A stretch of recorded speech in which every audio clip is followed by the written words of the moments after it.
Just when I thought I couldn't find my way out, yeah, I searched the God in me to find my way out. I know it can seem way out, but the Creator flows to and through me from way out. I'm talking way out, yeah, yeah, yeah. See, if you believe in the God in you, it's a better place. Creating the force and the power to live a better day. Just know that love and joy and peace is one in all of the same space. That you were chosen just like God. Can mine, can mine. God can mine your energy. That's right. How can mine say? Only you can make the change. How can mine shine your energy? How can mine shine so bright from darkness to light. Hey, hey, hey, hey. From darkness to light. Yeah. And you'll find your way out. Yeah, yeah. Oh, it won't seem way out. Yeah, yeah, yeah. The power of God will flow through you from way out. Welcome. This is Alchemizing Energy, and today I'm your host, DJ Genesis. And today we got like some updates about like what's been going on outside of the whole rigmarole of this trial. Things have not heated up. I mean, have not simmered down. Now you're seeing all of the residual effects of this whole trial kind of kicking in. So, the first thing that kind of happened was Jake Lang, the person who was kind of there in the beginning, with the white nationalist movement, who spoke to Jeff Metcalf, who is Austin Metcalf's father. He was there. He was calling him a coward for not stepping up and promoting the white, as a white man, for his son. So he ended up getting arrested for, I guess, threatening a juror. While he, I guess, was terroristic threats, and now he has $1 million bond, guys. So it's interesting because I think they all, him, Chud the Builder, and a few of them are very much, freedom of speech activists. And, well, I guess he said the wrong thing and got arrested. Let's see what that's about. But things have not simmered down. They're still heated up. It's really crazy. Let's go. Sixth rioter who lives in Florida. We've also learned about the arrest of far-right influencer Jake Lang. The pardoned January 6th rioter who lives in Florida made multiple appearances outside the Karmelo Anthony trial this week. He's now in the Dallas County Jail on a $1 million bond and is facing charges of making terroristic threats. It's Lang's second arrest in North Texas this month. So basically, as I said, he is arrested. He's on a $1 million bond for making terroristic threats. And it's gotten pretty interesting. They are saying he's saying that people in the Dallas County courthouse that he got attacked. So he's saying that. So I guess I didn't know this. I didn't know that he was a J6er. So that's an interesting discovery. But he's a J6er, and what it says is that Jake Lang, January 6th political prisoner, has been attacked by a group of all black prison guards in the Dallas County Jail. You can literally see them manhandling him in his mugshot photo. They haven't given him a bed yet, and he slept on the concrete floor last night. The guards are retaliating against Jake because of the Karmelo Anthony conviction. And as you can see, here he is, and I guess they're trying to hold him up for like the picture. So they're trying to say that he is being manhandled, and then he has a give, send, go for his defense and trying to raise the $1 million. But what happens is that, of course, readers added context that they thought people might want to know. It says no news reports of Lang's arrest mention an attack by guards, manhandling, or retaliation. He was handcuffed by state troopers while boarding a plane. So he was trying to leave, and honey, they stopped him on the way to leaving Dallas, and he was then thereby arrested for terroristic threats, $1 million bond. So let's hear a little bit more about what's going on with this particular thing. Let's go. The idiot who said this. This community does not teach its people to respect personal boundaries. It does not teach people to talk with respect. And that's why Austin Metcalf said, because of your failure as black parents. Failures as black parents. Failures as black parents. Teaching the youth to kill. Look at this boy. Me and you, mutual combat. Me and you, mutual combat. What's up? Hey, can we get mutual combat? Can we get some and hit that QR code so we can add 10 to your account right now. Free cash, Sadie Nash on a Wednesday, spins day. Free cash, Sadie Nash. Hit that QR code and tap that link in the description. If you haven't before, article exclusive, baby. Influencer Jake Lang arrested again in North Texas on terroristic threat charge, held on $1 million bond. This is hilarious. Look at how the cops are holding him up. I don't want my picture taken. Don't take the picture, please. The brief. Jake Lang was arrested in North Texas on a terroristic threat charge and is being held on $1 million bond, according to jail records. The arrest came hours after he was spotted outside the Collin County Courthouse during protests related to the Austin Metcalf case. This is Mark Lang's second arrest in North Texas in just over a week. Oh, he was out there being a little frisky little bitch, huh? But let me tell you, like he had already gotten arrested in front of the Collin County Courthouse for disruption. So, and then he got arrested at Chud the Builder's thing. So all this, I think he might even still be on probation, y'all. So how is he able to move around and do all this chaotic stuff when he's on probation in one place, just got out of, how is he able to do all this moving around? Well, I can tell you why. He has a give, send, go. Let's see how much money he was able to raise on his give, send, go. Because I think he that's for his defense, right? So right now, he's at 35,000 US dollars. He's already raised to help him toward his bond. So his bond, I think he's trying to raise 100,000. He's pretty much, I would say, a third of the way there. So, everybody that was like, oh, well, he's got $1 million bond and this, that, the other, he ain't getting out, honey. He's already a third of the way there. He only got raised about 60 more thousand. And it looks like he's getting there pretty quickly, So as much as people like to talk mess, like the one thing I do see is that they know how to raise money. Okay. So we can say whatever we want, but he's already raising the money, guys. So let's go. Let's go, Texas. Jake Lang was arrested in North Texas for the second time this week on suspicion of making a terroristic threat, according to jail records. On suspicion, y'all wouldn't have arrested him for no reason. I don't even believe that. Come on now. Who are we lying to? Jake Lang arrested in North Texas on terroristic threat charge. What we know, 31-year-old Edward Jacob Lang, who goes by the name Jake Lang, was arrested after dining at a pizzeria Testa around 5 p.m. in the 8600 block of Church Street in Frisco, according to arrest documents. He was booked into the Dallas County Jail Tuesday and is being held on $1 million bond. Jail records list the charge as a terroristic threat involving allegations that the conduct disrupted or impaired public services and caused public fear. It may involve threats of serious bodily injury or attempts to influence government operations. Authorities have not released additional details about the circumstances surrounding the terroristic threat charge, including the specific nature of the alleged conduct. Lang spotted outside Karmelo Anthony trial before arrest. The other side, Fox 4 crews previously spotted Lang outside the Collin County Courthouse earlier that day, where protesters had gathered outside proceedings related to the Karmelo Anthony trial in connection with the death of Austin Metcalf. And you can see him. Oh, look, he's so goddamn tough with a little bulletproof vest and pointing his finger and all that. Remember, he's a pardoned J6er. Yeah, the rioter, Jake Lang, arrested for criminal trespass and Frisco jail records show. Prior trespassing arrests involving Jake Lang in Frisco. Now, here's his first little mug shot. Local perspective. Lang was arrested June 2nd, 2026 on an active criminal trespass warrant stemming from an alleged incident in April 2025. According to an affidavit, investigators... Wait, so how is he able to keep getting out if he's getting all these arrests in the same spot, in the same location?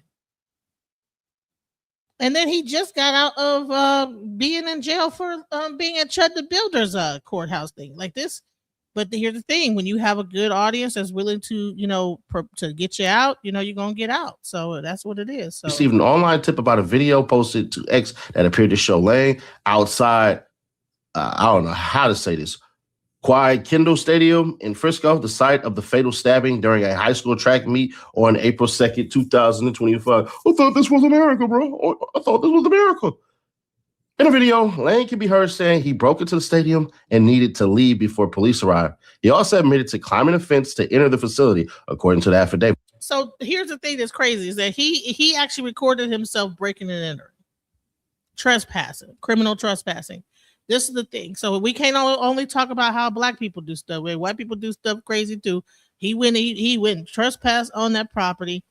They recorded himself doing it, and then he went over to Frisco to be at the trial. And I guess he was at the county building or whatever on the 2nd of June when the trial first started, and got arrested for that April 2nd trespass.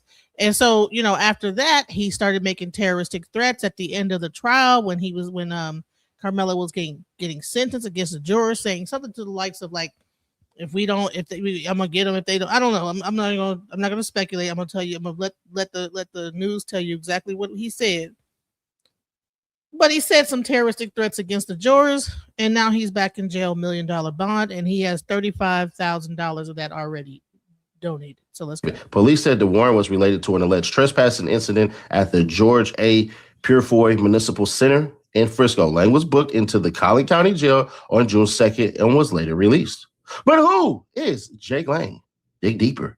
Lang, whose real legal name is Edward Jacob Lang, was charged earlier this year in Ramsey County, Minnesota, with first-degree property damage. Prosecutors allege that he damaged a prosecute ICE sculpture at the Minnesota State Capitol. If convicted, he faces up to 5 years in prison and a $10,000 fine. According to the criminal complaint advocacy group Common Defense, commissioned the sculpture for $6,250 and obtained a permit to display it on Capitol grounds. Ain't that funny? Lang was previously arrested in connection with January 6th. But hold on, let's go back. So when he knocked over that statue, he said that he was doing his own freedom of speech demonstration.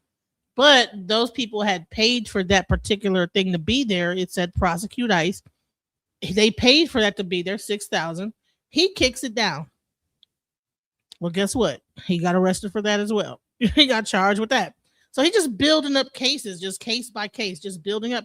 So even if he gets out of this, he's got cases in different locations that they might call for him to be extradited to these different locations, because it looks like he is just wilding out between him and Chud. I don't know. I don't understand what they're doing. I think Chud the Builder was on his laptop inside the jail, still talking mess. Got on his little. They gave him a little iPad, and I guess he done said more stuff. The judge had to bring that out and said, "Okay, you're still talking mess." So it's like the people want to talk about black privilege, but I think that people just don't think that they got any repercussions, and they just get to just do whatever they want and then label it freedom of speech. But I think they're going to F around and find out. Let's go. 2021 attack on the U.S. Capitol. He was later convicted on multiple charges, including assaulting law enforcement officers, and served time in federal prison before receiving a presidential pardon, according to court records and prior reporting. Oh, no, don't worry about it. Don't worry about it. I know I told y'all in the beginning, I'm going to show y'all what he said that got his ass landed in jail. Because he's a J6er, which means you're actually a felon, but you got the Trump pardon, so there's that. Then he got arrested in Minnesota, right? So we heard all of that stuff, and then arrested already in goddamn Texas. So Twice. You're really a career criminal. You're what we in the nice space says this magic word, recidivism. But he admits to it. But just playing. Roll it. Hey guys, it's Jake Lang here. I'm in the Dallas County Jail. They ripped me off the plane today. Dozens of officers treating me like El Chapo. They drove me through the tarmac. They've arrested me for a felony, what's called terroristic threat, simply because I said that if the jury did not find Karmelo Anthony guilty, that we the people will deal with justice. And this is a classic case of lawfare used to squash a First Amendment protester like myself. We had a press conference, an LED truck, speaker system, everything for our 6:30 press conference event outside the Karmelo Anthony murder trial to celebrate justice being done in this case and call out the rest of the American people to stand with us before another Rita Zarewski and another Austin Metcalf happens to make real change. You know what? The fact that he had all that going on, I believe that they arrested him because that was going to cause a bunch of nonsense. So on top of the fact that people were already up in arms and emotional about that, he has an LED truck with speakers and all the stuff that he was going to be driving out there celebrating the fact that that Karmelo Anthony just got 35 years. That would have caused a riot, guys. So even if so that might be, I think that they just did that probably to protect him and to protect what was about to go down once he did that. People probably like dropped the dime, like this is about to become something, because I mean, it is freedom of speech. If he said that, that's free. He could say whatever he wants to say. But I believe that what the reason why they probably arrested him was because of what he just said he was about to do. Like, could you imagine him pulling up with an LED truck with all that emotions going on? Could you imagine that? He said he had a speaker system. Watch this. Simply because I said that if the jury did not find Karmelo Anthony guilty, that we the people will deal with justice. And this is a classic case of lawfare used to squash a First Amendment protester like myself. We had a press conference, an LED truck, speaker system, everything for our 6:30 press conference event outside the Karmelo Anthony murder trial to celebrate justice being done in this case and call out the rest of the American people to stand with us before another Rita Zarewski and another Austin Metcalf happens to make real change. And they shut down my voice. They arrested me. They're holding me here, probably on an exorbitant bond. I'm going to see the judge in the morning. So please, guys, go to my Gift and Go account, donate some money to help me get out of here. I'll be stuck here for months in solitary confinement if I don't make bond. This is two-tiered persecution against... This call will be terminated in 2 minutes. The white people of this world. We are under attack, and what they're doing to me, they want to do to all of us. I'm just at the forefront here. The lawfare and the weaponized DOJ and these deep state assets want to destroy us all. We cannot allow it to happen. If they do this to me, they can do it to you. Please, guys, stand up. We can't allow our good brothers like Judd, myself, and other great patriots to rot away in prison. Let's get me and my brothers home. God bless you guys. Thank you so much. I love you. And keep the faith. This fight is in the Lord's hands, and we will be victorious.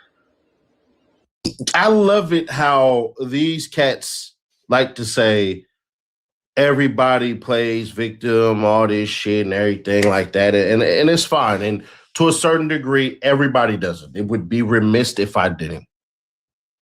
But I find it funny how we're supposed to believe in the justice system. Then they say what we're doing is messing with the justice system. But really, you couldn't accept the election results, right? You couldn't keep your ass from goddamn jumping over a fence, according to the police. How true that is, I don't know. But they said you did just like this. You told on yourself on that one. So majority of your crimes, if the Minnesota shit is filmed, I don't know if it is or isn't. But a lot of shit you do is filmed. So I'm probably going to bank on if he does do this, meaning go to trial and stuff, you're in a cool little county to do it in. They just found, what's his name? Goddamn Karmelo Anthony guilty of murder and shit like that. So we shall see. But he told on himself, bro. And not only did he tell on himself, he told in the worst way, in front of everybody. He didn't say, which he's trying to lie and say. No, bro. He said, if that doesn't happen, mind you, he has a history of when the government says something that he doesn't like, of going against it. So I find it fascinating. Because y'all crybabies can't have it your way all the time. Now you're sitting in jail with $1 million bond. Can you make bail? Can the people help you out? You sitting in the same predicament as your buddy Waddy Chuddy. Jay Lang, enjoy your stay in jail. You goddamn criminal.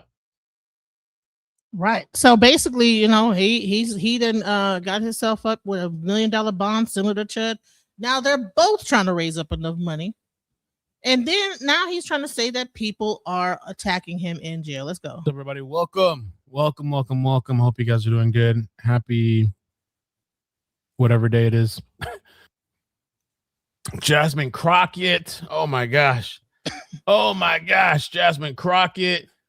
Let's jump into Jasmine Crockett first. Oh Lord, Jasmine. Sentenced to 30. Oh Lord. Let's see what Jasmine got to say. Rep Crockett, you might have seen that Karmelo Anthony was sentenced to 35 years. I want to get your reaction to the trial and the verdict. My heart breaks for so many reasons. And so I was just speaking to a student that is shadowing me who wants to be a public defender. And so it takes me back to what actually made me decide to get into this legislative work in the first place, because I know that our systems are broken. And what we saw with that verdict is the evidence of a broken system. Now, listen, from everything that I understand, which I wasn't at. Right, before I let that play. So Mr. Joyce Raff says, somehow 21 million extra people voted in the 2020 election that weren't in the 2024 election, and the U.S. Census put it at 21 million extra people as well. He says, also the January 6th committee was entirely produced by Hollywood. There was a committee? I don't even know that. He said, let that sink in. I didn't know there was a committee, but that's interesting.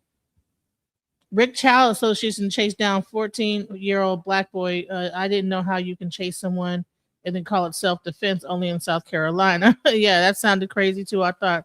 And then he thought he was going to sit pretty in prison after those remarks when men do wrong things to children and women and they go to prison and what happens to them. Yes, the entire January 6th committee that charged all the people in January 6th was produced by Hollywood. It was made for TV reality.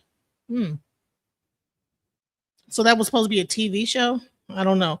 But let's hear what Jasmine Crockett has to say about the situation. I mean, and then hopefully he'll get to this whole attack in jail. The trial, because obviously I got a day job.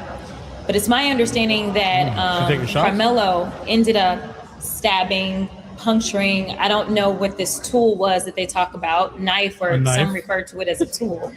A knife. He ended up hitting Austin one time, and it was about where he hit him. One time, 2 inches. This wasn't someone who said, hey, let me stab you 5, 6, 7 times. And so when you're looking at the punishment range, there's a reason in Texas that it goes from 5 to 99 or life, because you are looking at how intentional, like how bad was this? 35 years for a kid who had decided to go under a tent that was not his team's tent as it was raining, and simply didn't want to be put out in the rain by some random kid that he didn't know who was larger than him. Oh my God. Listen, a lot of people don't know what it is to live as a black person in this country, but just like you can give the benefit of the doubt to so many police officers when they go out and they shoot some black unarmed person, even though they are trained, the fact that there was little to no mercy seen or humanity seen when this black boy said that I was scared, or the fact that honestly anybody else who did something with such a small object, all I know is that it wasn't considered unlawful carrying of a weapon because the blade was not long enough. That they wouldn't even say, well, maybe this was more so something that looked like manslaughter. Well, some people might say, why are you even bringing a knife like that to a track meet? Yeah, people may say that, but walk a day in my shoes and then respond. Because we as black folks say, why is it that people need long armed guns when we are going out and having a First Amendment protest? But people say that's their right. They are allowed to do that. And again, it wasn't against the law for him to have it. It may have been prohibited by school rules, which he wasn't at his school at the time, but it definitely was not against the law. So you think race played a role in the verdict? Oh my God. I know Collin County. So absolutely. Collin County is right north of Dallas County. And I can tell you that I have had cases that I felt like played out differently because of the counties that they were in. And unfortunately, that was not the county for a black boy. So if this were a white boy in his exact same position, you don't think he'd get a 35-year sentence? I would guarantee you it wouldn't have happened. I don't even know if he would have been convicted Because if a white boy would have said that they were afraid of a black boy, something tells me that that jury that didn't have any black people on it, they would have believed him in his fear. Well, there's so many different opinions on this case. I mean, even That's Crockett. And they're saying also that Karmelo, well, one thing, the viral photo, we talked about this yesterday, this picture, which many in the chat told me that it was debunked. The father of Austin had also said this is not him, it's debunked. Austin Metcalf's father, Jeff, did not befriend Collins County District Attorney Greg Willis or Judge John Roach. There's a viral photo showing Jeff with 4 other people at a winter celebration, and folks on the internet are convinced that it's Willis and Judge Roach, including, if you guys remember, Charleston White. Charleston White yesterday was like, we knew it. This is the card. We were waiting. You think we didn't know about this? Now for the appeal, we're going to show them this picture, and we knew. You think we didn't know? You know, all that. He was talking a lot of mess yesterday, and he said this is their Trump card, the Trump card, whatever card. This is their secret that they had all along. Well, they're also saying that it's not. Yeah, that's crazy because they're saying it's not even real. So I don't even know what to think about this. I think at this point, people are putting out false information, more and more fake information, fake news, as Trump would say. But let's continue. It's not. Despite speculation to the contrary, TMZ can confirm there's a viral photo showing Jeff and 4 other people at the winter celebration. The internet is convinced it's them. The chatter has people pissed off because this would be a major conflict in the trial. However, sources connected to the prosecution say Jeff is not pictured with anyone related to the case.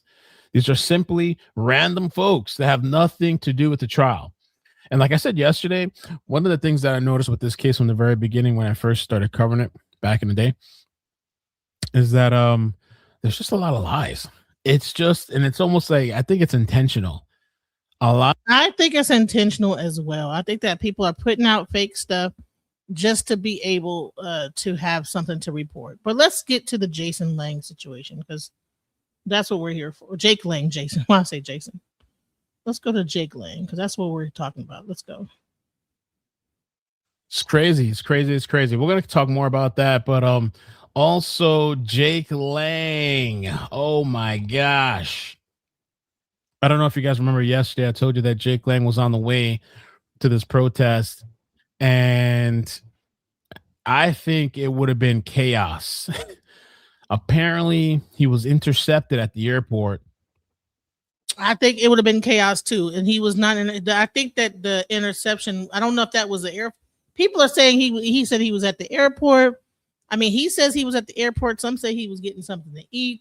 I don't know which part. See how all these conflicting stories happen with all this news and stuff. No one knows. Well, I don't know whether he was at the airport, he was sitting down eating. See how those stories just go all over the place. Let's go. They're saying that he was arrested on Class 3 terrorism charge, a $1 million bail for saying something stupid. I think he said something about the Karmelo. There's more information. Despite Karmelo Anthony murdered Austin Metcalf, got $250,000 bail. Jake Lang imprisoned again. I just got an update from Jake Lang, who was arrested by dozens of DPS and Texas federal police officers who ripped him off the plane, handcuffed him, and drove him away while he was still on the tarmac. Damn. Class 3 terroristic threats. I don't know how true that he was ripped off of a plane when he said that they had a whole LED celebration that they were about to go out there and do. So I don't think he was on a plane, guys. That is to sensationalize the story, make it seem like he got ripped off the plane while he was about to leave. And when in actuality, I think that he was probably a little bit closer because he was about to have this big LED celebration and really try to rub it in that, Karmelo Anthony got 35 years. That would have caused a bunch of hoopla and arguing. And I think that the people that, the police did the right thing by locking him up so that he couldn't be able to do that with so much tension going on in the air. That would have definitely caused a ruckus. Let's go. For saying that if the jury didn't find Karmelo Anthony guilty, that Jake would take care of it himself. Oh, Lord. Yo, they say keep Jake. A lot of people don't like Jake. He's very controversial. If he would have went out there, it would have been chaos. Maybe some people want to see chaos. It would have been chaos. Texas State Police have yet to arrest any of Carmelo Anthony's supporters who had threatened to hang Jake from a tree if the sheriffs weren't there or push you into your grave. And they were looking for him. His friend was there. They were looking for Jake. They could not find him. Here's a post too where let me see. I guess I wonder if this is Mama or somebody called. Let's see. Who called it? Hey guys, it's Jake Lang here. Oh, I'm Jake. in the Dallas County Jail. They ripped me off the plane today. Dozens of officers treating me like El Chapo. They drove me through the tarmac. They've arrested me for a felony, what's called terroristic threat, simply because I said that if the jury did not find Karmelo Anthony guilty, that we the people will deal with justice. And this is a classic case of lawfare used to squash a First Amendment protester like myself. We had a press conference, an LED truck, speaker system, everything for our 6:30 press conference event outside the Karmelo Anthony murder trial to celebrate justice being done in this case and call out the rest of the American people to stand with us before another Rita Zarewski and another Austin Metcalf happens to make real change. And they shut down my voice. They arrested me. They're holding me here, probably on an exorbitant bond. I'm going to see the judge. See, he's lying. How can you be ripped off a plane if you're on an LED truck and they ripped you up off the? Which one did they rip you out of? You had a 6:30. I think that the thing was at 6 o'clock or something when they finally gave the sentencing. It was up at 6 something. So how did you teleport from in front of an LED truck having a press conference to all of a sudden now you teleport onto you're on an airplane on your way out the door? So once again, he's even telling a lie. No, you're out there, probably was getting something to eat, like it says on Twitter, and they took you a picture up from wherever you was eating at. In the morning. So please, guys, go to my Gift and Go account, donate some money to help me get out of here. I'll be stuck here for months in solitary confinement if I don't make bond. Oh my God. This is two-tiered persecution against This call will be terminated in 2 minutes. the white people of this world. We are under attack, and what they're doing to me, they want to do to all of us. I'm just at the forefront here. The lawfare and the weaponized DOJ and these deep state assets want to destroy us all. We cannot allow it to happen. If they do this to me, they can do it to you. Please, guys, stand up. We can't allow our good brothers like Chud, myself, and other great patriots to rot away in prison. Let's get me and my brothers home. God bless you guys. Thank you so much. I love you. And keep the faith. This fight is in the Lord's hands, and we will be victorious. Honey, what Lord? The Lord of Darkness? So time 188 says we got a CIA agent by the name of David Rush who had a gold bars in his house and stealing money from the government. These people are going to do no time. Anthony gets 35 years with no criminal record. That's because he murdered someone. Time, okay. Turn it to find out that his parents spend the money. I don't even think they got access to that money. I think the Give Send Go account was taken down, and that money was governed by a lawyer, and they have to have a lawyer govern that money. They don't just get to take it off when at their will. That was not even. They weren't even the one who started that account. So people are just misinformed.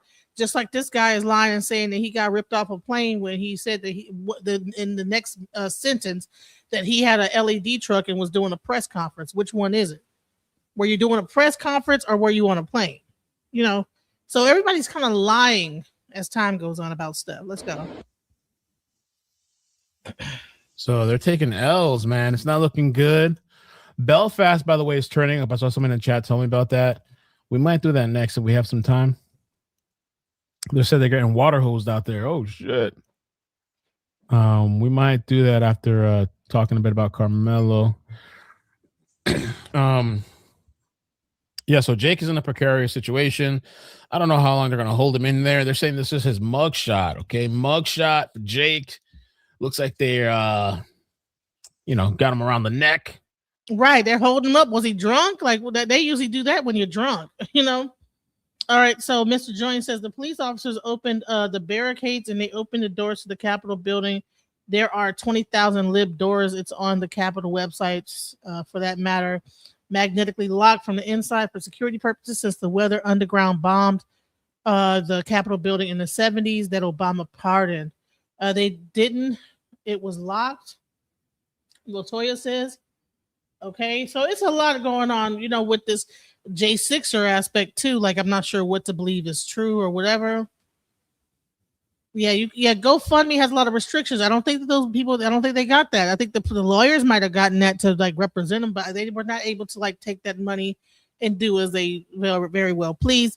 That's why they took it down once the case was over, because that case, according to what they said, was for the pre-trial and to like pay for his defense. Once the defense was over with, they took the site down. So it wasn't about like just raise, and then people were beginning to pour more money into his appeal, giving more money to that thing, and then they took it down. So now they're working on trying to create a whole new account that has to be governed by a lawyer, which I don't understand why they just don't use their own website and instead of these other outside accounts. Like, they should just get a web developer to create their own account that goes into their thing and not use these third-party apps that get to determine what they get to do, whatever. But I mean, that's a whole nother story. It says, what happened to us when we cheat on our taxes, let alone stealing bars of gold from the government and money? How much the brother Jake is cool with the president. He probably had dinner with him. This thing with him being on the plane and being snatched up could have been staged like the assassin.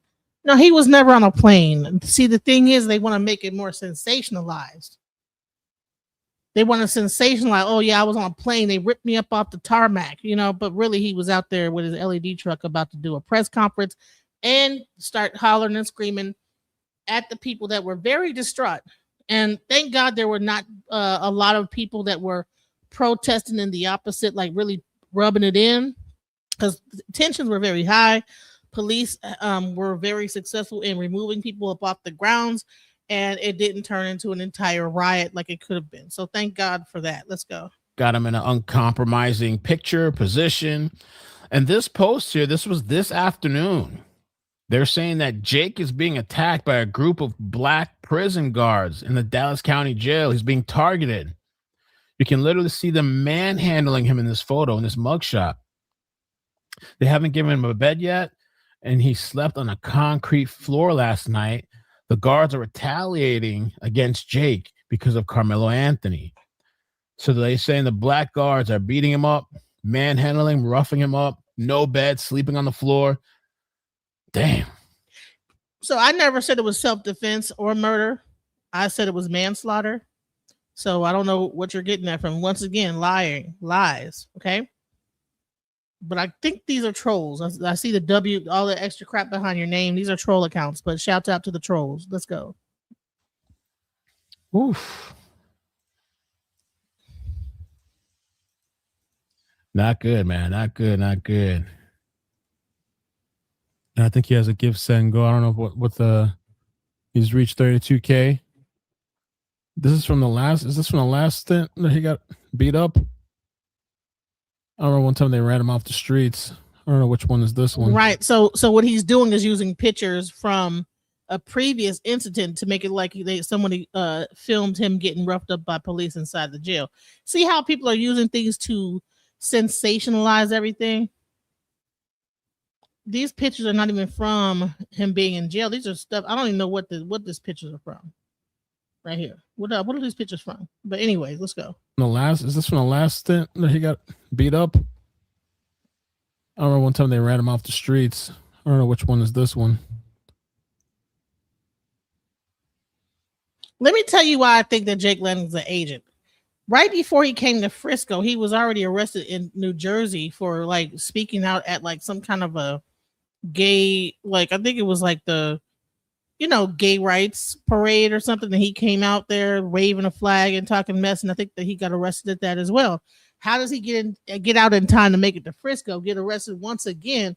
This is like his fourth arrest in the past like 3 months. How is he getting arrested like all these different times and nobody's holding him? I think that he is an agent provocateur. And that's why he keeps getting let out. Let's go. Jake in the hospital. Damn. Yeah, this is from Jake Lang Hospital and Future Security. Oh yeah, this is from the last time. We will not be Honey, replaced I by didn't just say I Somalians. was playing. Man, they're taking L's. So I was playing Jasmine Crockett. I wasn't the one who said that, guys. So stop it. Myron Gaines doesn't believe that Carmelo Anthony's murder of Austin was premeditated. What type of person is bringing a knife to a track meet? Why would you have that in your backpack? That should already be a clear-cut sign that this was Some people don't believe it's premeditated. Like he planned to kill somebody. I don't really know. I don't think it was. Why would he bring that there to that track? Was he planning on killing somebody there? Anybody that Or tried maybe him? he just some had sort a of premeditated attack. This is not a normal human to bring in a knife there in high school. Yeah, I mean, it's it's weird. It's not illegal. Especially I think it was a 4-inch blade or 5-inch blade or below. It's not. That's why it's good to have a good lawyer, because I think he should have took the stand and explained why did he have a knife in his bag. He probably could have explained it very well, but because he didn't have a good defense, he wasn't allowed to take the stand to speak up for himself, and that's why he's in prison for 35 years, because he didn't. They convinced him not to take the stand because they were afraid that he would be able. I mean, but what more could have been? I mean, at this point, hindsight, hell, what did he have to lose? Illegal, but yeah, definitely raises some pretty serious questions. It's like, why are you bringing a knife to a track meet? Right. And I can hear a little bit of echo on your end. I don't know if maybe your headphones are loud or I don't know what it is. Yeah, this could be the.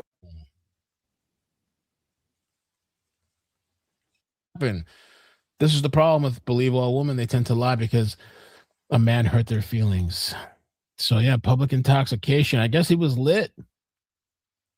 I guess he was getting lit. I'm not sure why, what the deal with that was. I think some people go to these events just to go have fun. Got arrested. Now, oh yeah, Carmelo, that's crazy. Hold on, the senator got arrested as well. What happened with that? Well, this guy too. I wanted to update you guys about this guy from yesterday. I don't know if you guys remember. This was the guy dressed up. Nobody really knew what was going on.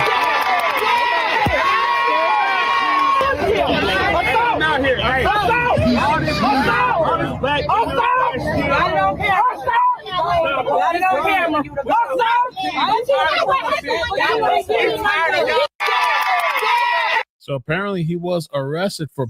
So he was drunk. You see him smiling. You know when a person's drunk, they get to smiling in their mug shot and just wilding out. You know, Class C misdemeanor. You know, probably just drunk outside with his suit on, looking like a fool. It was a lot of foolishness. Listen, my people sometimes be looking like fools, doing the most. You know, people was praying, catching the Holy Ghost, all type of stuff, casting spells. None of that shit worked. I don't know why they was doing all that. It was a circus out there, you know. But it was embarrassing. I say that some of if I ever go, please don't be out there. If I ever have a situation where I'm in, don't be out there doing all that bullshit. That was somebody needed to go out there and be like, stop. It was so much bullshit going on. Like, I mean, now this guy gets arrested for a $500 bond for being public intox because he's out there doing whatever. Like, come on now. Public intoxication. Oh no. Sheldon Daniels was booked on public intoxication. Screaming assault does not mean it happened. This is the problem with Believe All Women. They tend to lie because a man hurt their feelings. So yeah, public intoxication. I guess he was lit. I guess he was getting lit. I'm not sure why, what the deal with that was. I think some people go to these events just to go have fun. Now, Carmelo Anthony's grandmother. I wasn't sure who this was yesterday, and many people mistook this for the mother. I was thinking, is that the mother? Is it not? I don't know. That's grandma. Okay, and honestly, I think they're loving the attention. That's what I think.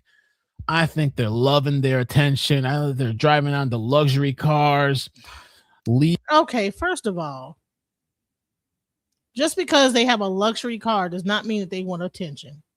This is the type of stuff, like people just make everything about that people are doing something, turn everything into like something salacious. Like, okay, they live in Frisco for fucking crying out loud. Frisco is a very well-to-do area.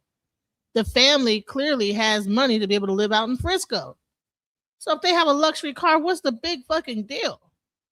I have a Lincoln. So if my my loved one goes into, and I'll drive off of my Lincoln, they're gonna be like, "Oh, she got her Lincoln car, luxury car." Come on, people are making everything into something. Thieves, court, and luxury car. I think they love the attention. They're heroes. They're martyrs. How could someone love the attention when their loved one is locked away for 35 years? A child that was 17 made him. I believe that he made a mistake. I don't think that he went there to purposely kill somebody. I think the tensions got high, and a mistake was made. Because if it wasn't a mistake, I think he would have stabbed him more than once. If he's being attacked, or something like that, they're saying. But I think that whole thing, something happened. He, whipped it out. Boom! Somebody got stabbed. I don't even think he even knew what he had done. I wouldn't necessarily say self-defense, but manslaughter. You meant to stab him. You definitely meant to stab because you said, "Hey, watch out." But then you didn't know how lethal that stab was going to end up. Who knows why he had the knife? Could have been for anything. Maybe he did have it to protect himself when he goes out or whatever. Maybe, whatever. He probably always had the knife on him wherever he goes, So let's go. And it was an Acura sedan. Come on now.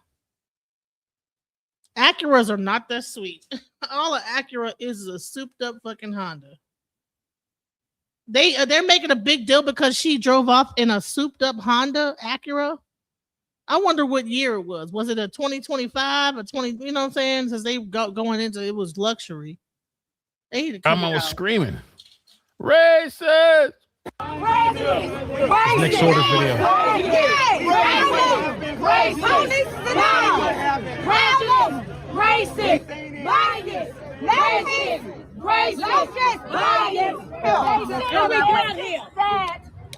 A white person to hit a black boy and hit a white boy. That's it. Yeah. That's in a mess. Yeah. We love y'all. It ain't the end of the road. We love y'all. This is uncle.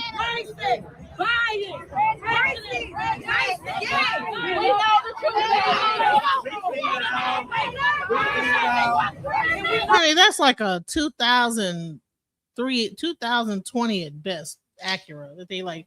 She drove away in a luxury car. Honey, that is not like no up to date. Like, just because it's a Acura don't mean that it's just luxury. You know what I'm saying? Shut it. Stop. Y'all done became my family too. Y'all are brought us too. You did a good job. We seen everything. Riot, we got railroaded. I'm from Baton Rouge. I promise you. I know how it is. I moved out here from Baton Rouge. The same school. We love y'all. We love y'all. We love y'all. That's the family. I gotta put y'all my shit. Hey, hold on. I got my Baton Rouge. We love y'all. My Baton Rouge people. Free Karmelo. Free Karmelo. Free Karmelo. You know what's so sad about this is a week from now, nobody's going to give a fuck about any of this. That's the sad part. And that Acura is not no super souped up luxury car. Free OJ. We love y'all. We love y'all. Y'all got the last say so. Y'all got the last say so. Y'all got the last say so. Okay. So that's grandma. Okay, screaming out racist bias after the verdict. After the verdict. Supposedly too, I had heard that they were kind of screaming at the some people were screaming at the family, the Metcalfs. They're also calling for I think Hunter to be arrested.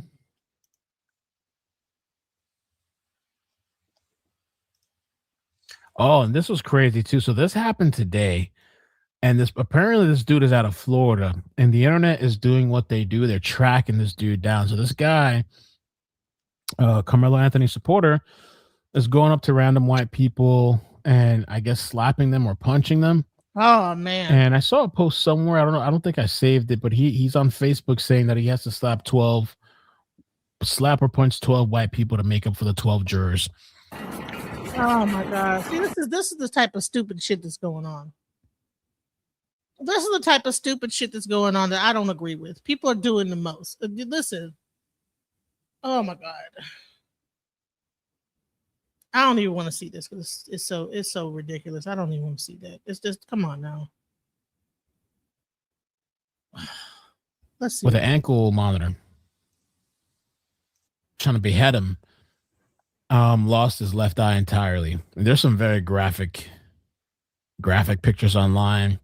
He was already hard of hearing. Oh yeah, so there's a whole thing going on in Belfast and things like that. Let's kind of skip through all this.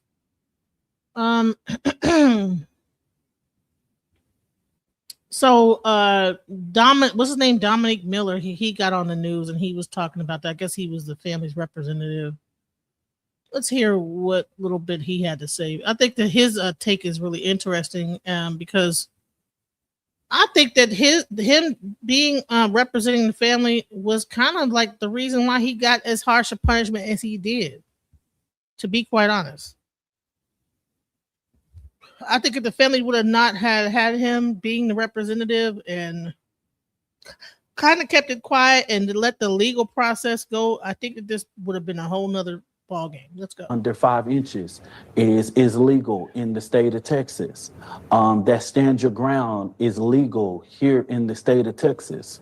But when a black person try to use those same basic rights and laws, then we're not afforded those things. We're doing those things unjustifiably. Well, that's not what a jury found today. Can you tell me, I know you know Karmelo Anthony well, why did he bring a knife to a track meet? I can't comment on that. What I can do, I can't speak for Karmelo Anthony, but I can tell you that the state of Texas made it legal. So at the end of the day, if a person got a problem with it, they might need to call Governor Greg Abbott and tell him, why does this state have open carry laws? Why does it have brass knuckles and etc. Right? Stabbing somebody in the heart, though, sir, is definitely not legal. He could have just turned around and walked out of that tent at any moment. And based on what you have been told about the situation, I can see how you can take that fact. But the levels of injustice that was done in this trial is not how I was told, right? But at the end of the day, that's the reason why we're going to go through a full appeals process to ensure that the facts are being told correctly. But me and you are going to go back and forth. No, that's fine. Tell me, I'm curious. Tell me tell me what you think happened. What I think is the situation is that someone asked Karmelo Anthony to come over there. He knew an individual, but that's not being told, right? It's like, oh, a kid just randomly went under a tent, right? And he just sitting there. No one knows who he is. That's not the case, right? We know that Karmelo Anthony knew an individual. He knew a coach. He spoke about it. We also know that Frisco ISD should have counseled that. This wasn't just raining. We were under a tornado watch that day, right? And this should have been something that was actually... Wait, you're telling me that because somebody invited him to that tent and there might have been a tornado warning, which happened all the time in Texas, that he... Which that person that they're saying invited him under a tent, I don't know. I read that wasn't true, or they were kind of recanted, or they were... I don't know what happened. But I heard that there wasn't any evidence of that. Was warranted in stabbing a 17-year-old kid in the chest, in the heart, and killing him? That's not the case. But what you cannot do is put your hands on someone. Well, you just told me that was the case. No. Is that the case? Because I want to know what the case is. I seriously do. You asked me the first time, why was he under the tent or close or whatever it may be, right? The reality is that the state of Texas says that I don't have to, when I'm assaulted, I don't have to return the same level of force, correct? Isn't that the law? Yeah, he was asked to leave that tent multiple times, and the prosecution called 21 witnesses. Hold on. The prosecution called 21 witnesses, and they all corroborated that. They all said that he was asked to leave the tent. Here's a question. Say if it's raining and you take cover underneath, like, say, a bus stop in a certain area, like say it's Oak Cliff and you're from Plano, and a person is well known in Oak Cliff comes and says, and this is his neighborhood and his bus. If they tell you, another adult same age as you says, get from underneath this bus stop, are you gonna just get from underneath the bus stop in the rain, or are you gonna kind of give a little pushback, like, no, I'm not gonna get underneath this bus stop. I'm not gonna do that. It's raining. I mean, I don't know. That might be a bad example, but I'm just saying. I mean, I think that part of it was the age of the person, that he's the same age trying to tell him what to do. And I think that if he would have been under his own team tent or anybody else's team tent, then they would have told him to get up on, unless it's a coach. The biggest problem was that the coaches were not there. As I've told you before, you have one coach getting a potluck. You have another coach giving batons out to track. I don't even understand how they're giving out batons in this raining. They're not going to be able to run no relay when it's raining. There were no adults there. Some people are saying that Karmelo Anthony, he was suspended. He wasn't supposed to be at the track meet. Well, why would his own mother say, well, I should have been at the track meet with him? From what I understood is that the coach asked him to help the team out. Even though he couldn't be there, he said, okay, well, you can at least help the team out. And I think he also had an actual event that day as well, I think in the long jump. So it's a lot of conflicting. I don't know what's true and what's not. It's so many conflicting stories to really understand what was going on. Let's go. No, there might have been. I think even their own witness or something. I read somewhere like one of their own witnesses kind of screwed them over too, the defense's witness. All didn't have no sir. He was asked to leave the tent, so he could have left that tent at any time. He chose not to. That's why he's going to jail for 35 years. All 21 of them did not have the same story. They did not have the same story, and that's why so many people outside of that courtroom is outraged right now. If you look at anything about this, they're gone today though. They're not out there today. It's just clear. It's like an empty lot. Nick sort of posted. Where's it at? Not a single, what did he say? Not a single supporter showed up today who's locked up in jail. And they're very saying they're recovering. They're recovering from the hangover. Sorry. It's just empty.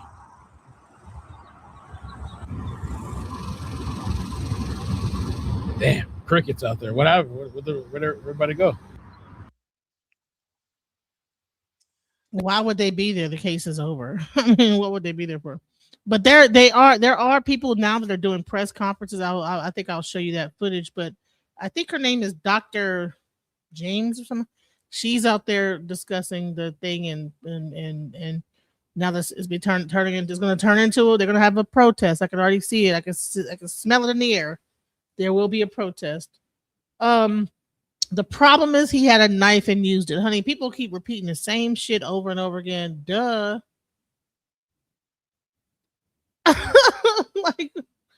You don't have to state the obvious. He had a knife, he used. That is a problem, definitely. I ran 12 years, high school and college, and people sat where they won. I've never seen a fight over seating. Okay, so I mean, there's like a lot of stuff. Okay, so people want to say what they want to say. Let's go. Yeah, this was a pretty good. Not this one here. This guy from Newsmax was kind of grilling him a bit. I was like, oh shit. Case. All 21 of them. I'm surprised he did the interview. Okay, fine. Have the same Tell me about the defense witness, because the defense did not call Karmelo Anthony. If Karmelo Anthony truly thought he was innocent, he's 19 years old. He's not a kid. He's 19 years old. Why didn't he take the stand in his own defense? And why did the defense? First of all, the lawyer is going to advise against it, and he's not old enough to know what's good for him or not. Just like the family wasn't even good enough to know if that was a good lawyer or not. They were going off of everybody else saying, you need to get you a white lawyer. I'm not sure if you guys saw the interview with the family where they were listening to other people telling them, well, you need to get you a white lawyer. That's another thing that was going on. People were like telling them different things, So, when the lawyer advises you to do something, you trust their judgment. You're not going to go against your lawyer that you have there to defend you. He acts like Karmelo Anthony could just, no, the lawyer's going to advise against it. So he got his advice from his lawyer and he didn't take the stand. Defense is only witness, change their story on the witness stand. That's what I was talking about. Yeah. Karmelo Anthony testifying in his own trial is his own right? And that's a decision that Karmelo Anthony and his parents has to make, right? And that was a decision that was made through the legal process, right? And through this process, of course, there's going to have to be some major reviews, right? But as far as changing the witness changing what he changing his testimony, I'm trying to figure out how someone going to say he changed his testimony. Were you privy to his testimony prior to?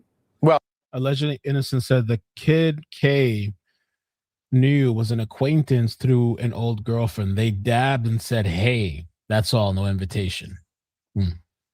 Oh, he changed his testimony. He was during cross-examination. He said that there was not an altercation under the tent, and he didn't witness an altercation. So I don't think that was something the defense was planning on, and clearly it didn't play well for this 12-person jury. Let me just ask you: can a black person ever just be convicted of killing a white person in this country without it becoming like a major race issue? Like some of the comments that you made outside the courthouse today, I don't know why you do that. You stir things up, you make it about race, and that could lead to rioting and protests and looting tonight. The bottom line is more people could get hurt. More people could get hurt. I'm glad that you will say that. Now, I would say this, between him and Jason Lang, this guy Dominique and Jason Lang, they both tend to push the race really heavily. And why? You have him who has a thing about civil rights and race, and then you have Jake Lang, who his whole thing is about race. So of course that is going to be the hill they're going to stand on. Let's go. Oh, why do we have to bring race in the situation? The reality is that if you know about this, I didn't say we. I said you. Why do you? Why do you, Dominic? Not the black race. No. Let me make this very clear. As the president of the largest human and civil rights organization in North Texas, what I witnessed on April 3rd was white people going on posts in social media calling Karmelo Anthony a thug, not a 4.0 GPA, not a person that he's a convicted murderer tonight, so he's a thug. Yeah. Wow. Oh my gosh. Oh shit. This guy is something. Oh wow. On posts in social media calling Karmelo Anthony a thug, not a 4.0 GPA, not a person that he's a convicted murderer tonight, so he's a thug. Let me finish. He's a thug. He's not a hero. When you say a black man is bringing race, his race shouldn't have never been a factor. He shouldn't have never. Jake Lang. I don't see you calling out Jake Lang that said Karmelo Anthony should sit there and be hung from a tree and shot outside the Collin County Jail. I never brought race in. So here's the other thing with that. So Dominique, I saw somewhere else too that people were speculating that he's the one that actually called. Jake Lang is like problematic. I think people like him, people hate him. Sometimes funny. I think sometimes he can be funny, but he's kind of like, I don't know, because there was a whole nother live stream I covered where he got rejected by like his own people too or something. Because they were saying he's like Jewish or something like that. Or I forgot the handsome guy. Forgot the handsome guy's name. It was kind of a funny conversation, but they kind of rejected him. And Jake got really pissed off and he almost like yelling and stuff. It was all this shit. But anyway, they're saying, let me show you this post. They're saying that they believe Dominique called law enforcement to have Jake Lang arrested. Let me see. If you want to lead your community, call out your community for thuggish behavior. They're celebrating the thug first. He was a thug. He bullied this man was a Christian and a student scholar athlete. He was a student scholar athlete. Question: will you condemn the $600,000 that was raised to Karmelo Anthony's account? No, and you're not serious about being a Christian. Your community. That's exactly right, Jake. All right, so reports are that Jake was actually arrested and he's being held on $1 million bond in Texas.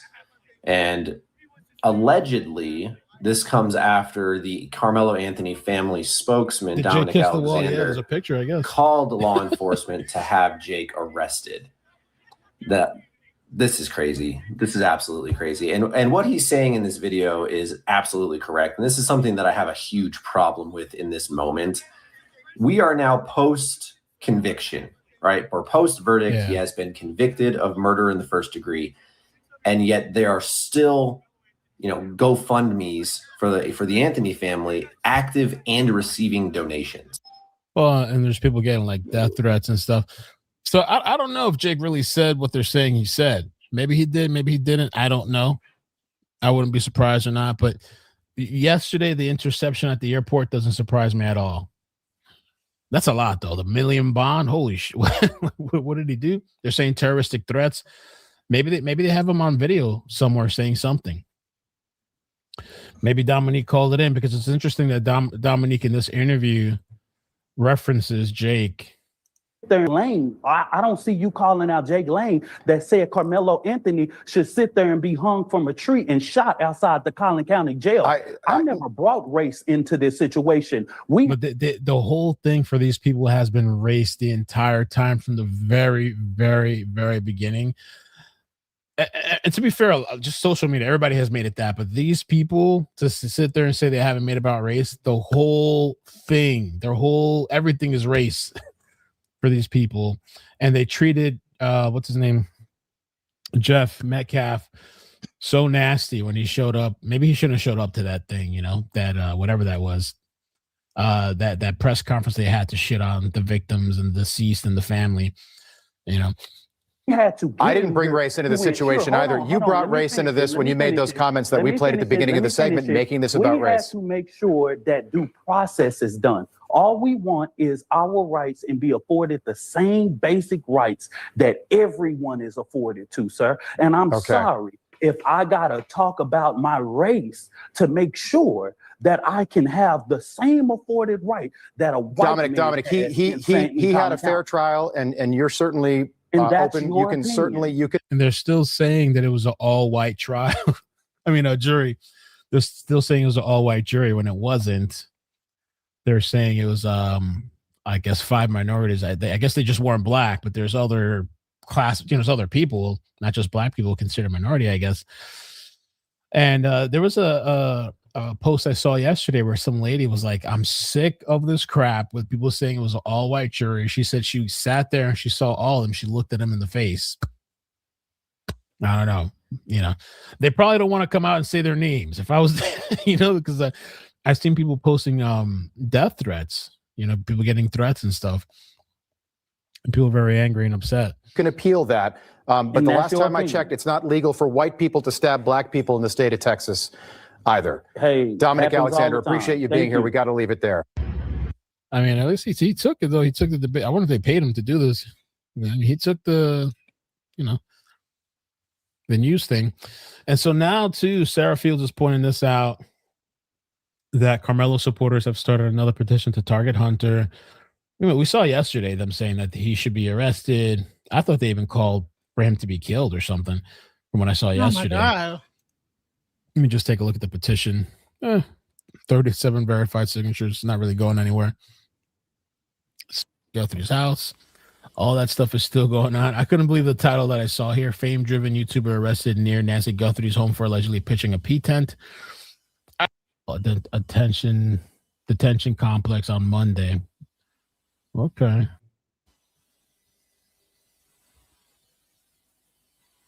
So crazy. Yeah, so at the same time all this is happening in Belfast, there's a whole thing going on with their, a whole case out there. But let's, without further ado, so we talked about Jake Lang and his whole situation. We talked about like what people are saying post-trial. Dominique, I think Miller. Let's go into what Austin Metcalf's father had to say about this particular situation. Let's go. Or would you put him in front of the TV and give him an Xbox and say, here, take care of yourself? Hold on, sorry about that. Let me just go. For the life. He was loved. Raw. Gonna say anything? Gonna say anything? He introduces you, you're gonna pop foot. I'll pop it. Sip, did you want to say anything? Hello, I'm Sippy. And the details of exactly what happened when you first got that phone call. Okay. Take it away. All right. Thank you, Sarah. Thank everyone for joining tonight. I'm frequently order. Are we echoing? Where are we at? Oh, I mean. Okay, go ahead. Sorry. All right, there we go. So, starting from the beginning, April 2nd, I received a phone call from Coach Jackson and said, Jeff, all I know is Austin has been stabbed. I asked him where. He said Kirkendall Stadium. I immediately hung up the phone and I made it there in about 4.5 minutes.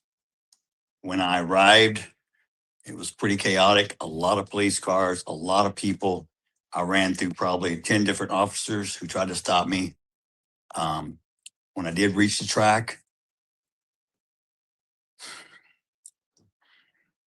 the scene that I saw was my son, Austin, and they had a C machine on it, which actually it automatically pumps on your chest. But when I saw him, I knew he was gone. I prayed for a miracle.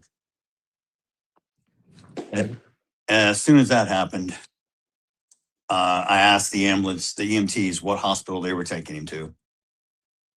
And once they instructed me where they were going, I directed my attention to finding Hunter. And they said he was taken to the locker room in the field house. So I proceeded to go run over there. And I found Hunter, who was uncontrollably out of control, bawling, emotional wreck. So I have to try to gather him and maintain myself. And all we do is we pray. And I tell him, let's go. I'm taking you to the hospital. You're riding with me. And we get in the car and we're praying. Because I am praying for a miracle at this point, because I know my son was gone. But we get to the hospital. We get in the room. I have to make the phone call to his mom when we were driving to inform her to meet us at the hospital. By this time, the word's getting out to certain family members. Certain people are showing up at the hospital. Takes probably, I'd say, a good 10 minutes before the doctors come in. I knew what was fixing to be said. I knew by the look on their face that Austin had passed away. And they confirmed that. That very second, Hunter spun out of control. It took 5 officers to get him under control. We had to admit him and get him sedated. And then at that point, they wouldn't allow us to see our son because now it is a crime scene. So they have to process the body. So for over 2 hours, we can't even see Austin. And by this time, a huge crowd of students, parents, friends is overflowing this hospital. It is so touching and so moving, and we're all so distraught over the news of Austin's passing. That moment, I became totally numb and went into what I call survival function mode. I had to find and buy burial plots, funeral homes, arrangements, so many things that had to be done. And I needed to stay focused. That very first night, our church held an impromptu vigil. Our church holds 1,500 people at Hope Fellowship. It was overflowing. There was over 1,700 people that showed up that night. Very touching. an outpouring from the community, friends, family, even people who didn't know us showed up in support. And I spoke that night about who Austin was. He was a leader, on and off the field. He touched people's hearts in ways others couldn't. He was loved by so many, and so many loved him. I told a story that night, and I told the story when I was diagnosed with cancer in my cancer group. They asked us, define success. And it went around the room, and most people, some of the common stuff, oh, I'd like a big house and car and, a lake property or whatever. But when it came my turn, I had a different view. I said, my success will be judged by how many people show up at my funeral. And what do I mean by that? Well, when you go to a funeral, the people that attend are someone, hopefully, you have touched their life in a positive way. Because one thing about people, they don't remember how big your house was, what kind of car you drove, how big your bank account was, where you got your nails done. None of that matters. What matters is people always remember how you make them feel. They'll never forget how you make them feel. Because there's no U-Haul behind a Hershey. You ain't taking nothing with you. You come in with nothing, you go out with nothing. Except for what you leave behind. And what you leave behind is your legacy. Austin's legacy will live forever. I, myself, will make sure of it. Not only myself, but many others. His mother, his brother, family members, communities. We've set up a scholarship in his name at Memorial High School. For every year, there's going to be the Austin Metcalf Scholarship. We want to give back. We want to help people. That's who Austin was. Austin helped people up. He inspired. He promoted. He encouraged younger classmen, his teammates. He was always there, always believing in them. There were so many kids who came up and spoke that night about how Austin touched people's hearts. And that's what you leave is your legacy, your footprints on hearts. That's how people will be remembered. And for anyone who knew Austin, who loved Austin, that memory will be carried on in their hearts forever. I know I'll say his name from the highest mountaintops till the day I die. That was probably the very worst day of my life. When I was diagnosed with stage 4 cancer 10, 11 years ago, I thought I was going to die. They told me I had a 50-50 chance. I told God I can't die because I have 2 boys that need their father. I would go through cancer a million times again if I could spend 5 minutes with Austin.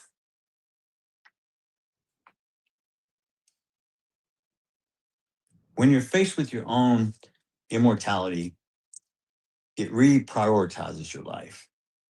All of a sudden, things that were important don't matter. You really start to really find out what's important in life. It's the people who love you, the people you love, and those who support you when you're down. You should never, ever put someone down or look down upon someone unless you're giving your hand to help them up. And that's who Austin was. Austin was always the helping hand, the big brother, the protector, the leader. He led by example. And he was humble. He didn't even want to join National Honor Society even though he had a 4.0, even though he was extremely smart. I told him it looks good on your college scholarship application. All he thought about was football. But when he got up between those white lines, even I wouldn't want to go up against him. He turned into controlled rage and chaos. He was a disruptor on defense. He led that team by example. Friday Night Lights, long story short, Friday Night Lights was about Midland, Odessa, Permian. I'm from Louisville. We played Permian every year in the playoffs, semifinals. They beat us every time. Yes, I'm still upset. So, because now they got movies and shows made about them, but it is what it is.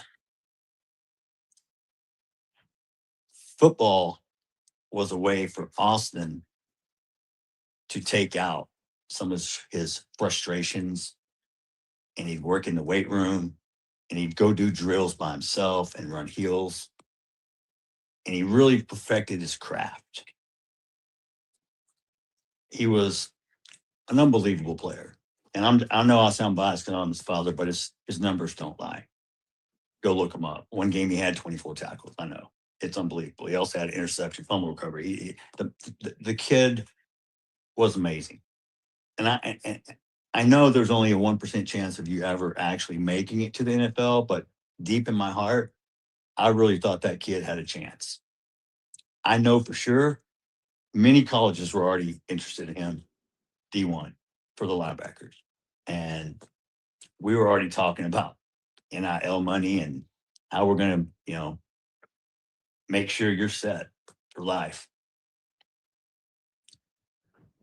I had no idea his life was going to be so short. I'll never understand why. But you're supposed to trust God, and I do. I don't understand his plan, but I have to lean into him for understanding. And to be honest, I will not understand until I sit beside Austin and ask God, why did you have to take him so soon? Because I can't come up with the answer. No parent should ever have to bury their child. It's not a natural procession. And it's probably the worst pain you'll ever feel. I mean, even if you lost your parent, your spouse, because when I went to my grief group, that's pretty much everyone lost their spouse or something. And I'm the only one who lost a child. And it's very, very different. And I'm not minimizing a loss of other people. I'm saying it's a different type of loss that I pray to God no parent ever has to feel or experience. It will crush you. It will break you.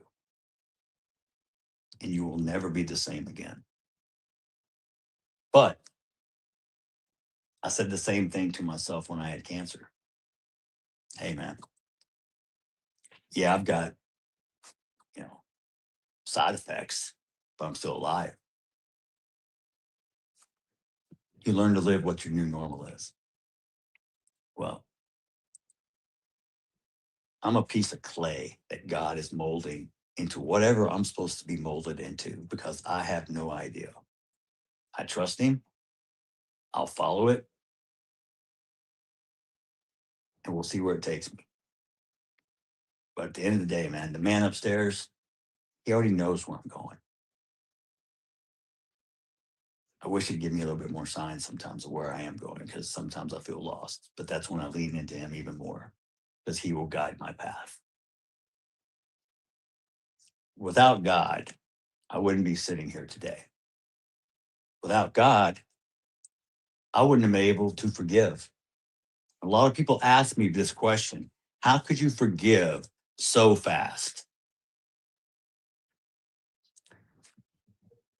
I said, because that's what God has taught me. I lost my son. So did God. So me and him are standing toe to toe. You know how I feel? I know how you feel.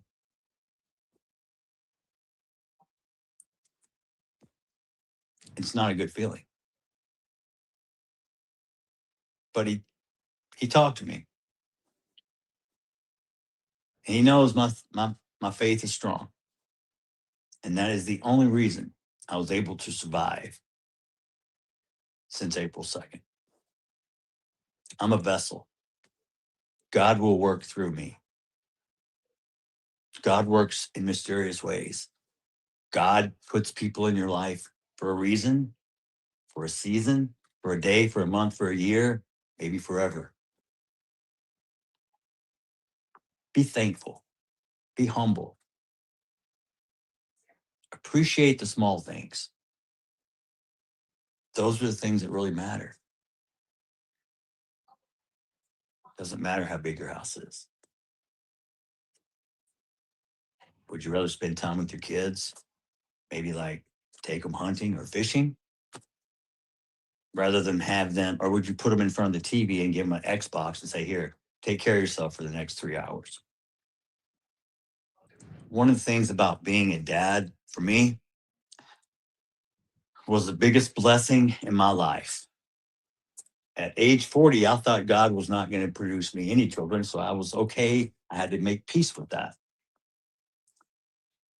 And then the next thing I know, boom, we're having twins.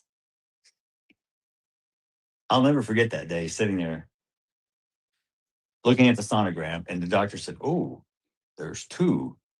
And I went, two what? Is it okay? He's like, no, you're having two. You're having twins. And I was like, wow, okay. And the world stopped, and then it started spinning, and I'm sitting in the chair, and all I can think of is 2 cars, 2 colleges, 2 everything. And I don't know how I'm supposed to budget for this because it's not like I can return one. So people ask, how'd you do it? I said, I don't know. They didn't come with instructions. You never know how strong you are until you have to be. I would not believe that I am this strong if you're going to tell me that I could survive the death of my son. No.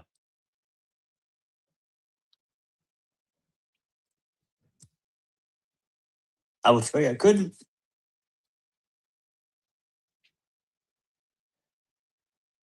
By the grace of God and his help, I'm going to get through it.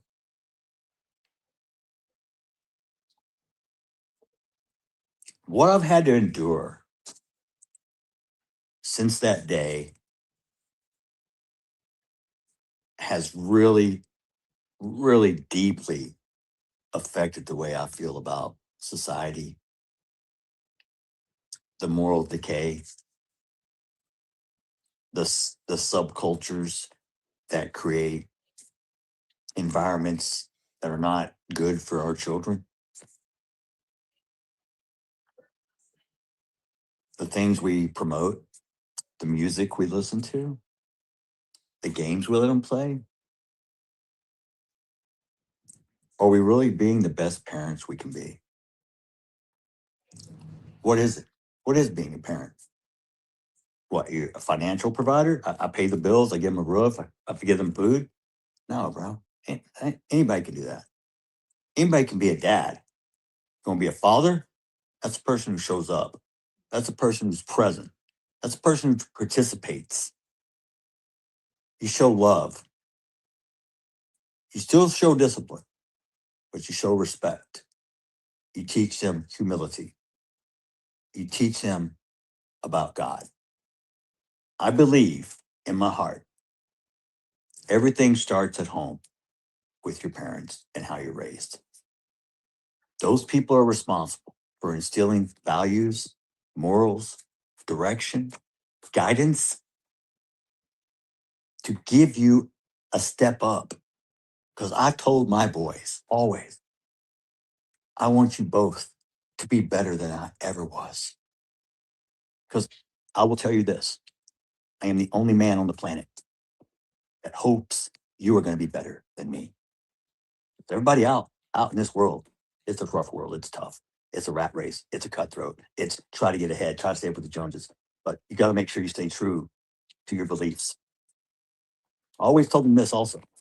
You are free to make any choice you want in life, but you are not free from the consequences. Unfortunately, this just played out in real life. Because I told them, please don't make a choice that will affect your life forever. It could be a DUI, maybe an unexpected pregnancy, maybe you kill someone. I don't know, but none of them are going to end up in a good position. Impulse control is one of the things that today's youth has a problem with because the parents do not give them enough instruction, guidance, or whatever reason. Maybe they're not around. Maybe they don't have a father in the house. I don't know. But people said, oh, your kids are bullies. They divorced. There's a split parent home. I got news for you. We live 12 minutes apart. I saw my kids. I hunted with my kids. I fished with my kids. I never once abandoned them. Nothing. We co-parented the whole time. Megan is an excellent mother. She took care of those boys. I showed them the man side of life. She showed them the other side. We worked congruently together. Our boys were very well-rounded, very diversified. We don't see color. We're not racist. We have friends of all diversities, nationality, ethnicities. It doesn't matter. I'm like God. God doesn't see color. Justice doesn't see color. Hate doesn't see color. Love doesn't see color. If you put on those glasses and you see color as an individual, you need to look in the mirror. You need to reevaluate who you are. Do you contribute to society or are you a detriment? I'm surprised, honestly, by human race and mankind of the despicable, vile display of the most uncompassionate, unempathetic, uncaring, soulless individuals who choose to monetize the death of a dead child or speak very derogatory of him or make memes and talk all over the internet about my son while I'm under a gag order and can't respond. It's like being tied to a chair and someone is slapping your face back and forth and you can do nothing about it but take it. Well, that day is ended. The muzzle's off. And all you people, I'm telling you up front right now, this is a warning. Karma's a bitch. Vengeance is mine, saith the Lord. I don't have to come after you. It's going to take care of itself. People are going to see you for who you really are now. And if we want to talk individuals, we can, because I couldn't speak about this in court. But I can speak freely now because the gag order is lifted. Tiffany Billions, Wackadoo, McAdoo, whatever her last name is, I'm not going to throw insult at you because I'm not going to lower myself to your level. But you're despicable. Drew Anthony, Kayla, you're cowards. You wouldn't even show up for your son's sentencing or victim statement impact. You abandoned your kid. You left him there. I guess he's no more use to you because you can't get any more GoFundMe money or GoSendGo money. You are grifters. You should be ashamed of yourself. You raised that child. And I swear to God, CPS for some check on those other 3 that you still have. You never once admitted or took accountability. You tried to play victim. The real victim is the one who died, not the one who shoved a knife in his chest. I come to pray with you and show the world we can close the gap of this unbelievable racial divide. And what'd you do? You widen the gap even further. You hire a convicted baby-shaking felon who's only in it for the money, who gives you bad advice, kicks me out of a press conference. Oh, funny. I was somewhere I wasn't supposed to be, but I left when asked. I didn't stab anyone. And then you proceeded to gaslight me with your convicted felon, quote, advocate, minister? Minister of what? Minister irrelevant? Minister of bullshit? How about minister fuck you? Y'all think I'm a saint? I'm no saint. I'm as human as you. I have emotions. Just because I'm a Christian doesn't mean I don't sin, because I don't walk on water and I don't turn into wine. And anybody else can, step up. Don't become kicking rocks in my backyard. Look in your own. The display of adults on the internet. If your children saw how you acted, would you be proud? Or is that what you teach them? Do you teach them that racism is okay? Do you teach them? Do you program your kids to hate, to kill? From day one, I said this was never about race. Please don't make it about race and don't politicize it. And what did you do? You chose both.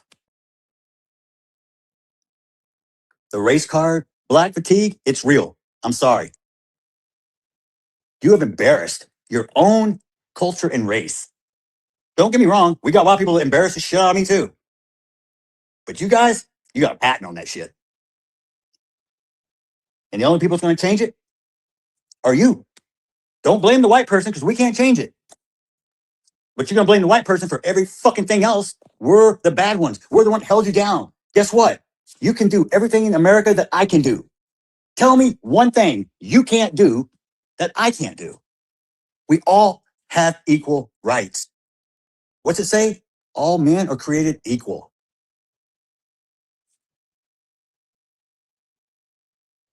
The First Amendment protects free speech. I'm for it. Free speech doesn't guarantee you safety.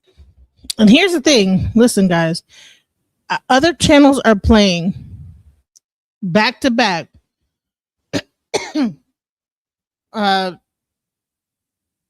Karmelo Anthony's family. I didn't see too many people playing his take. So I know it might be hard to listen to for some people, but I don't see anybody on YouTube really letting his take be heard. So that's why I'm allowing it here. So. Perfect example. Charlie Kirk, a man who I admired, looked up to. You know why? Because he could fight with words and logic. He didn't need fists, guns, or knives. No. He sat down and talked with you. How do you solve any situation when there's a problem? Communication. Charlie was an expert. That's one person I admit I would not want to debate. He was a walking chat GPT. But he held strong on his faith. He never wavered. His convictions were solid. He was a good man. Taken too soon also. Some people called him racist. Some people call me racist. Does it make me racist? No. My grandfather once told me, what other people think of you, son, is none of your business. I didn't quite understand it then, but I understand it now. The only person that judges me is God. And God sees all.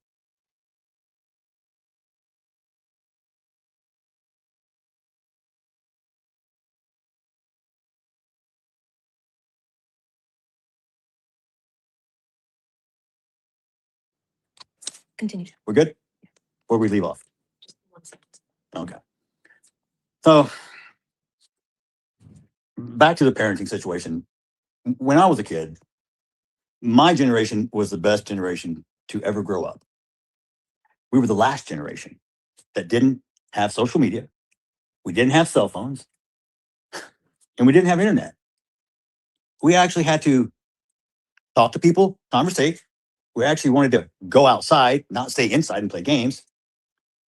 Our internet, that was this thing called a Britannica encyclopedia set that you did your homework out of.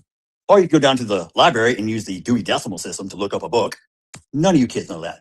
You kids can't even read cursive nowadays, so they don't teach it. They took God out of school. Look what happened. Do you think it's a coincidence that society started to decay even faster when we start removing things that are actually good foundations? God, family, friends, job. That's my pecking order. May not be for everybody, but it's mine, and I own it. Now, some people will ask you, do you know Jeff Metcalf? Yeah. What do you think about him? He's an asshole. Or he's the greatest guy. He'll give you the shirt off his back. I also wanted to say this. Okay, like I said, I mean, most black media is really focused on the Karmelo Anthony family and what their take is on it. I feel like it's important to let Jeff, as a person who's lost his son, tell his side. Now, he might say a little wild stuff coming up, but I think that some of these things are done out of anger, out of hurt, out of pain. I couldn't imagine to be in his shoes, you know, whether they feel like his son was a bully or not, to lose a child. That's why I'm allowing my platform to play this, you know, because it can't be just one-sided. Everybody just can't be all just only about like the parents of Karmelo. He lost his son too. He lost his son. You know, Karmelo, he's going to be going away, but he lost his son. So it's not just about one side. It's two sides to every story. So, and both parents are hurting. And I don't see a lot of black journalists really pushing and showing what the other side feels. Everyone wants to focus on race. And I'm like, you know what? No. We're going to let each person, each side, say their piece. Let's go. So they both can be right. Because I give what you get. Or what you give, or to me, I'll give you back. So am I racist? Yeah, I'm racist against assholes. I don't like them. I could care less about the color of your skin. We all bleed the same color. The mental capacity of others sometimes astonishes me. At someone at a certain age, let's just say 40, 50, I would assume, and this is my fault for making assumptions, that you would have common sense, that you'd be intelligent. You could make a difference between right and wrong. Nah, ain't got nothing to do with age, ain't got nothing to do with color. It's up to you, who you want to be. You chart your course. Guess what? It's not going to go the way you I also want to play the full thing. Why? Because what people are doing is cutting it up and showing only certain parts of it. Not everything he said. The ones that are playing it, they're just playing parts where he said they're clipping it up really crazy. So I'm gonna play the full thing, guys. So just bear with me. Let me just go ahead and just do this. think. So. Promise. If there's a person who exists on this entire planet who's never had a problem, one, in their life, please step up. I want to meet you because I want to know how you did that. It's not possible. Life is not easy. God doesn't say that. God says there's going to be trials and tribulations. God says there's going to be people out there who will deceive you. People out there, I mean, if we want to go. For the last time, and I already covered it earlier, it went to their legal defense. And once the legal defense was over with, Give, Send, Go stopped the fund, and there no longer is any fund. So it went to their legal defense. That's where it went. And clearly it didn't work. So whoever that lawyer is, shouts out to them. He's $600,000 richer. So let's go. Back Old Testament, eye for an eye, Sodom and Gomorrah, turn to stone, man lays with a man, you die. I mean, this is all your personal choices. It's none of my business. I stay in my lane. Just don't come in my lane with your bullshit. I respect everyone. until they disrespect me. I've been disrespected by so many people, so many times while I've had to sit here and take it. I'm going to tell you right now, Charleston White, you think you're funny? We'll see who's laughing. Drew Anthony, you're a pussy and a coward, and you raised one. Kayla, you drunk bitch. What'd you do to that boy to make him stab somebody? My God, what kind of mother are you? Hey, Kevin Hayes, you fucking liar. Day after it happened, how many lies did you sit and type up on your keyboard, you big keyboard warrior? You a big tough man. You still live in Baton Rouge? Remember you said you'd come to Frisco, Brody? You're supposed to find me. I told you we could sit down and talk. That's all you do. Talk, Mr. Squeaky Clean. You're the only one in your family without a damn record. I guess that's something to brag about in your culture. You people hang your hat on the dumbest shit I've ever seen. Let me make one up. Y'all can let me make something racist up so y'all can go viral. I got a new name for Mello, okay? Because he was such this little boy y'all were trying to portray. How about Watermelon Felon? How's that one strike you? I hope he enjoyed his first night in that cell last night, because he's going to have many nights to think about what the fuck he did. I forgave him so I don't carry the hate and the anger. So I don't get ate up like cancer and kills you from the inside.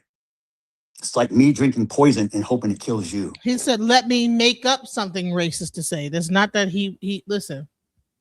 He's speaking from a place of hurt. I don't believe that listen. It doesn't work that way. You've got to let that stuff go or it will kill you. It will eat you up inside.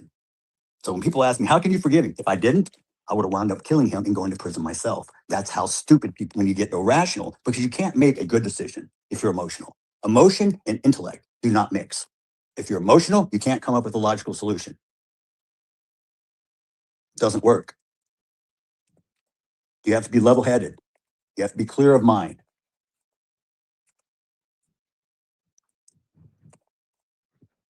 When you become emotional and you make decisions, things can go very wrong. I just want to play the whole thing so that those people that's going to just clip that one part out and just say that, you want me to say something racist? Watermelon Felon.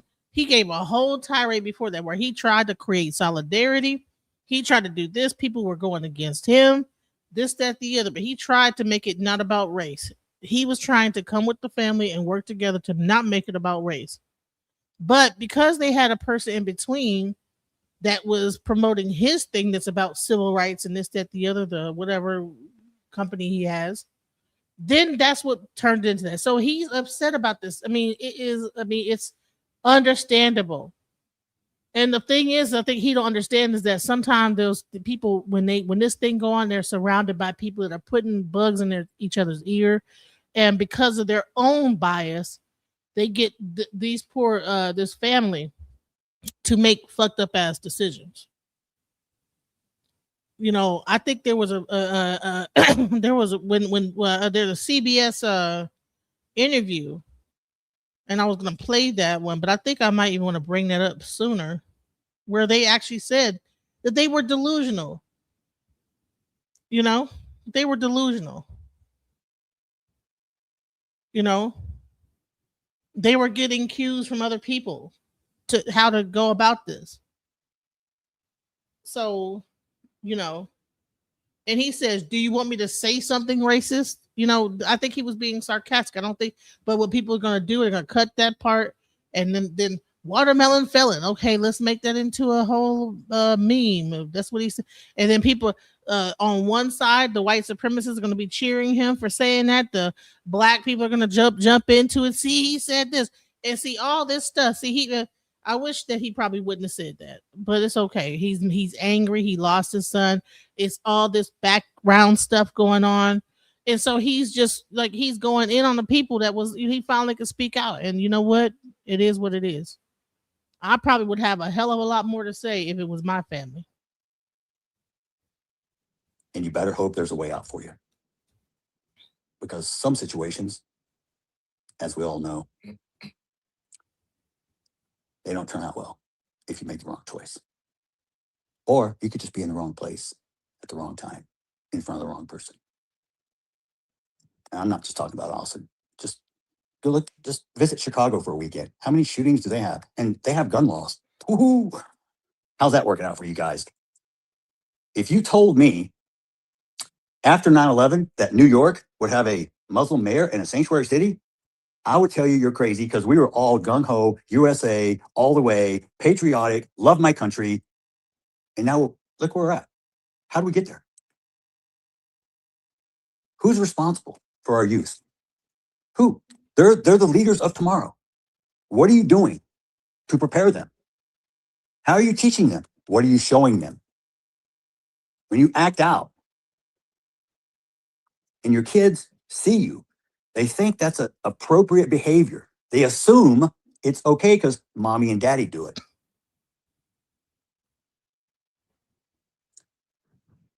All you people out there, all your little bots, all your little phone calls, all your death threats, and who's that big fag dude from Arizona? Lady Gaga, gag on something? I don't know his name.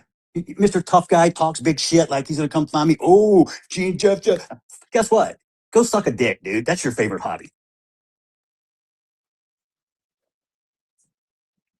Tiffany Billions, you look like a fucking water buffalo. We're gonna start hurling insults. We can go back and forth. But here's the deal. I'm not gonna engage. I didn't know he was getting death threats. See, this is crazy. Oh. I'm gonna give you a little taste and that's it. I'm done. Because you know what? You're not worth the sweat off my fucking balls. You don't live rent free in my head. You don't get a second of me at all. You want to find me? You know where to find me. You think I'm scared? Underestimate me. That'll be fun. I'm not some tough guy, dude. Nah. I'm a real guy. You want to fuck around and find out, as y'all say? If you feel froggy, jump. I'm going to tell you right now, you're not going to like the landing. I have God on my side. I fear nothing. I can walk through the valley of death. I don't give a shit. I have the protection of God's armor. My statement that I didn't fully get to read because it was censored.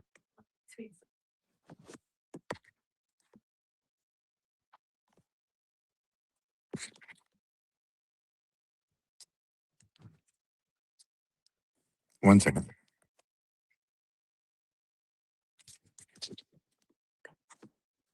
Okay. So I was saying I had written this and made a video. Where's video? That I wanted played. And they said that you could play it, but you couldn't have any audio, which irritated me. Then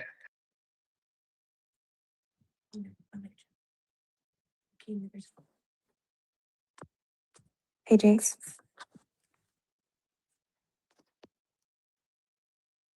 Can you bring up the video?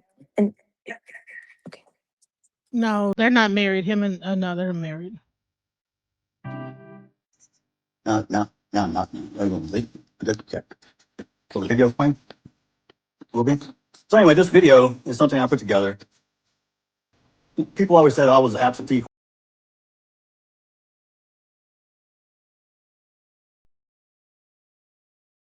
I can't play the audio, but this is the video of Austin and them when they grew up. You know, so this is gonna be a sad situation, you know, watching them grow up, and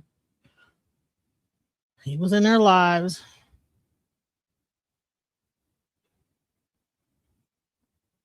And he's talking, but I mean, I can't play that song, so that's gonna, you know, make the video, you know, get copyright. So, but I'm going to allow it, you know, allow the video to continue to play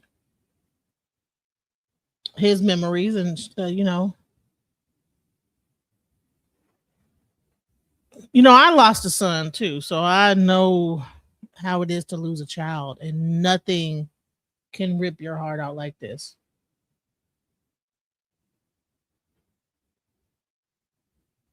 So, and to watch your child grow up and have all this promise, and just something crazy like this could happen. And we have to have some compassion in our hearts. Twins, okay?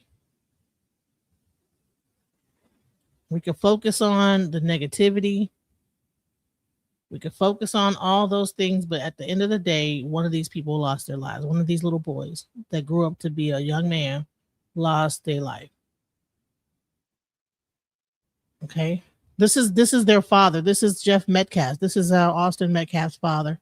He's talking, but they're playing a song, so I can't like, play what he's saying. But at least we get to see the pictures, of them growing up, and his own. Now they're getting older, they're hunters or whatever they're doing, But let's okay,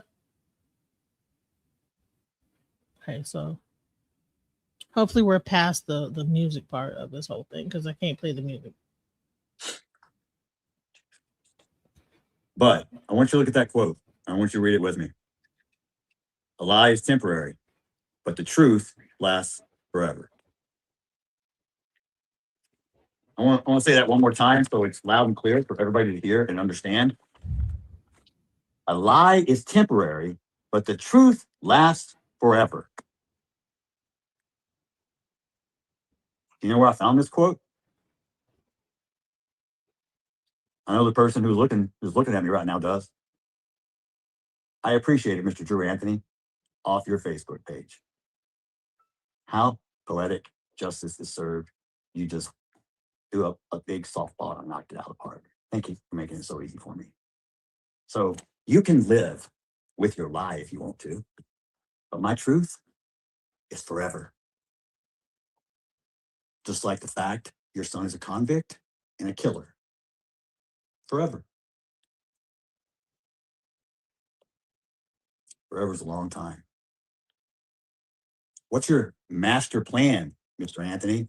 To use your son as income and soak up as much money playing victim to line your pockets and then abandon him when he's at sentencing or victim impact? You just left him up there by himself? Amazing. Amazing. What about you, Drew? What kind of father are you? You want to talk about what kind of father? All right, let's talk about what kind of father you are. Let's talk about your arrest. Let's talk about your warrants. Oh, was it drugs? Coke? You did? Tell me some other shit. Let's pull it up. Because I'm welcome every one of you to pull up my criminal history. Someone who tried to make up some bullshit saying I'm a sexual assault person, guess what? If you're convicted of sexual assault in Texas, you have to register. Please check the registry. Please check my background in criminal history. It's not there. You tried to spin a narrative to make me look bad because you look bad already by yourself. You fuck up all your own. I don't need to help you.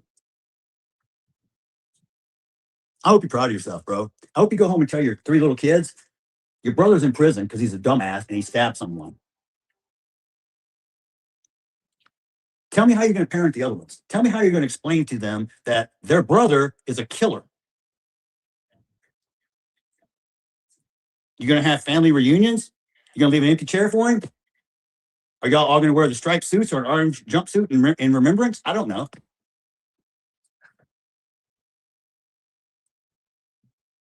Your name will be forgotten in a matter of weeks or months or a year. But Austin's name, that lives on forever. It's a legacy. You know what they put in the yearbook? The cover of the yearbook said, "More than just." And you open it up, and the very first page is Hunter Metcalf carrying his brother's jersey of the first home game, running out of the tunnel. Probably one of the most emotional moments I've ever seen watching him play football, because it was the first time he was not on the field with his brother. I can't imagine the mental fortitude that young man has, because there is no way I could have done or played a down, much less a season. The amount of pressure he probably felt, because he slid over to take Austin's position. They played together, inside, outside. Now Hunter takes over, he's inside. He leads the team. He wins. He has the most tackles in the district and had to miss a game due to concussion. He gets all the honors. He's all district. He's this, he's that. He's team captain. He's Austin 2.0. But he's still Hunter Metcalf. not Austin's brother. He will make a name for himself, just like Austin did. But when they come running out on that field, him holding that jersey, and all eyes are on him, the whole world is watching. Made every news channel. Do you think we like the spotlight? You think I want to be here? I'm forced into this position. I didn't sign up. I didn't ask for my son to get murdered. But I have to deal with it in a constructive, positive way, because I still have to be a role model for Hunter. I still have someone who depends and counts on me.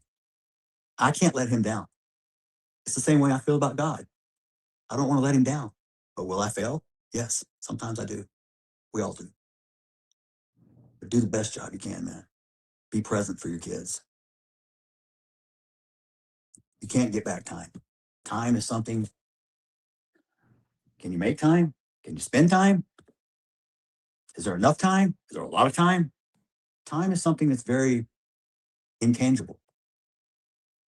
But one thing about time is it doesn't stop. Even though I felt like it stopped April 2nd, 2025.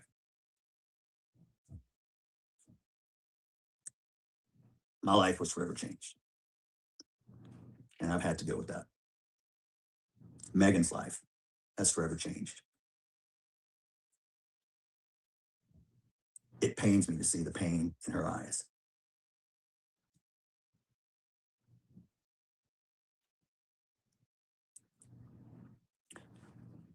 And it really pains me to see Hunter go through what he has to do and be as strong as he is. It's unbelievable.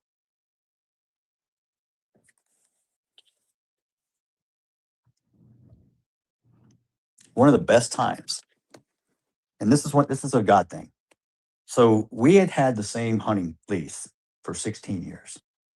Since my boys were 2 years old, they had been going to hunt and go out, and we'd watch wildlife and look at deer and turkeys and see the cows, and and we lived outdoors. We'd sit underneath at night at the stars, and we had an app on the phone where you could pull it up and it would tell you the constellations. And I taught them about stars and how to navigate and how sailors did it to sail the seas. And I just taught them, this is the Milky Way, that's Orion's belt.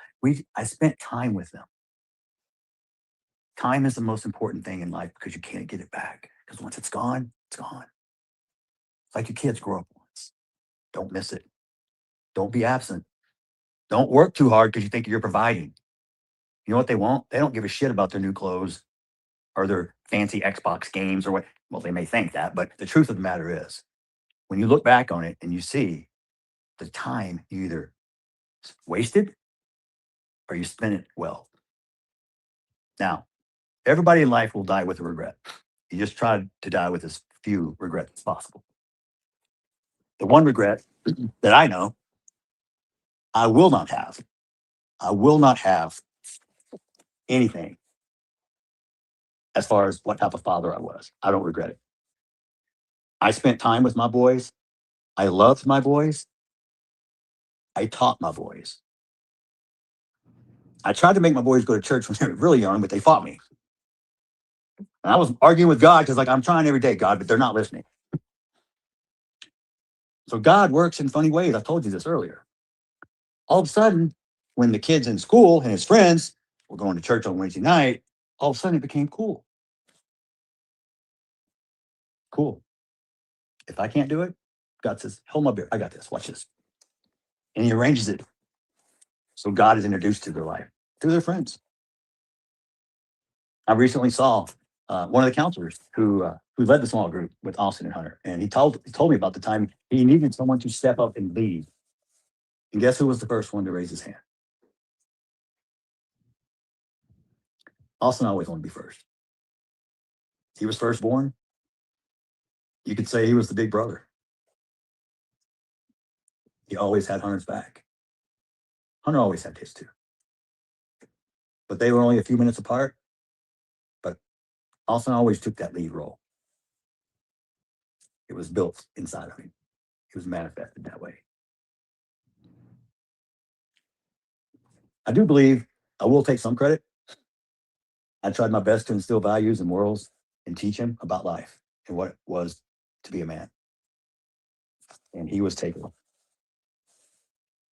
I didn't mean to get off the story, but we were talking about the deer lease and them going hunting with me for the last 16 years. Well, what happened was the landowner reached out to us right before we were going to make our next payment for the following year. We still had 2 months left on the lease we had paid for, but he informed us that we had to get everything off the property, that he was going to sell the property, and we had to get everything off by March 31st. Anything left behind was going to be property of the new owners. Well, I had just had a complete shoulder replacement. So I'm one-armed. I'm no good to help. So I have to rely on my friends and my family to go down there and get as much stuff as we can. Because we have 16 years worth of stuff. And I'm talking blinds, feeders, four-wheelers, smokers, you name it. We could live out there. If there was an apocalypse, that's where I'd go. So we go to this very last weekend. We all know it's a goodbye. The irony of it is unreal.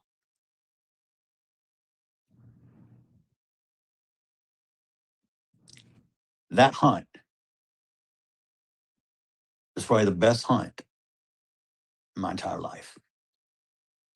I wish I could be like Groundhog Day. I could go back and just relive it, relive it, relive it, relive it. It's a great story. It's opening weekend of turkey season. We go out the first day.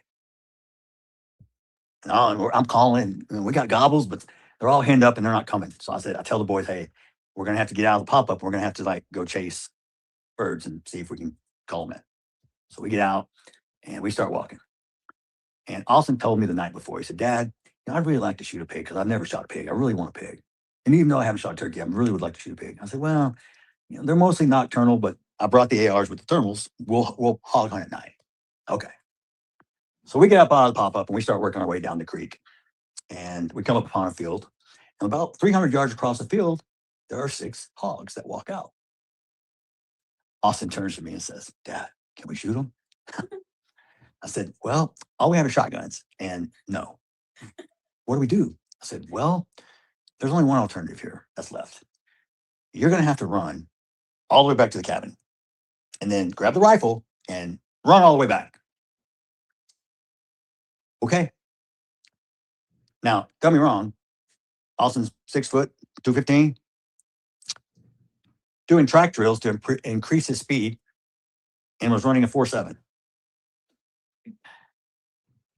I don't know how, but the cabin is over a half mile. This boy shows back up in 15 minutes. And I'm like, what? And he's breathing hard and he's sweating. I was like, just take a breath. And I said, okay, here's what we're going to do. These hogs can't see very well, but they can smell. We're going to stay downwind and we're going to move down this fence line. And I bet you they're going to come across this field and they're going to go to this creek. And that's where we're going to intercept them. Okay. So we start moving. They start moving. We get within 200. Dad, can I shoot one? No, not yet. We get within 100. Dad, they're close. Can I shoot one? No. Follow me. Be quiet. It's about patience. Don't rush. We get 45 yards away. I said, come here. Put your gun on this fence post. Look at me. Take a deep breath. Take your time. Slowly pull the trigger. So we step back, me and his brother, and we're watching. There's 6. I said, shoot the biggest one on the left.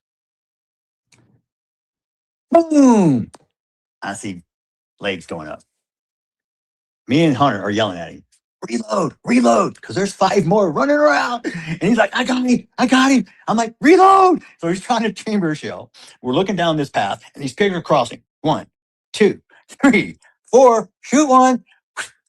5 goes across, then he shoots. And I'm like, he goes, I think I missed that one. Yeah, it's okay. Let's go see what you got. We got down there and we gave each other the biggest hug. And he was so proud.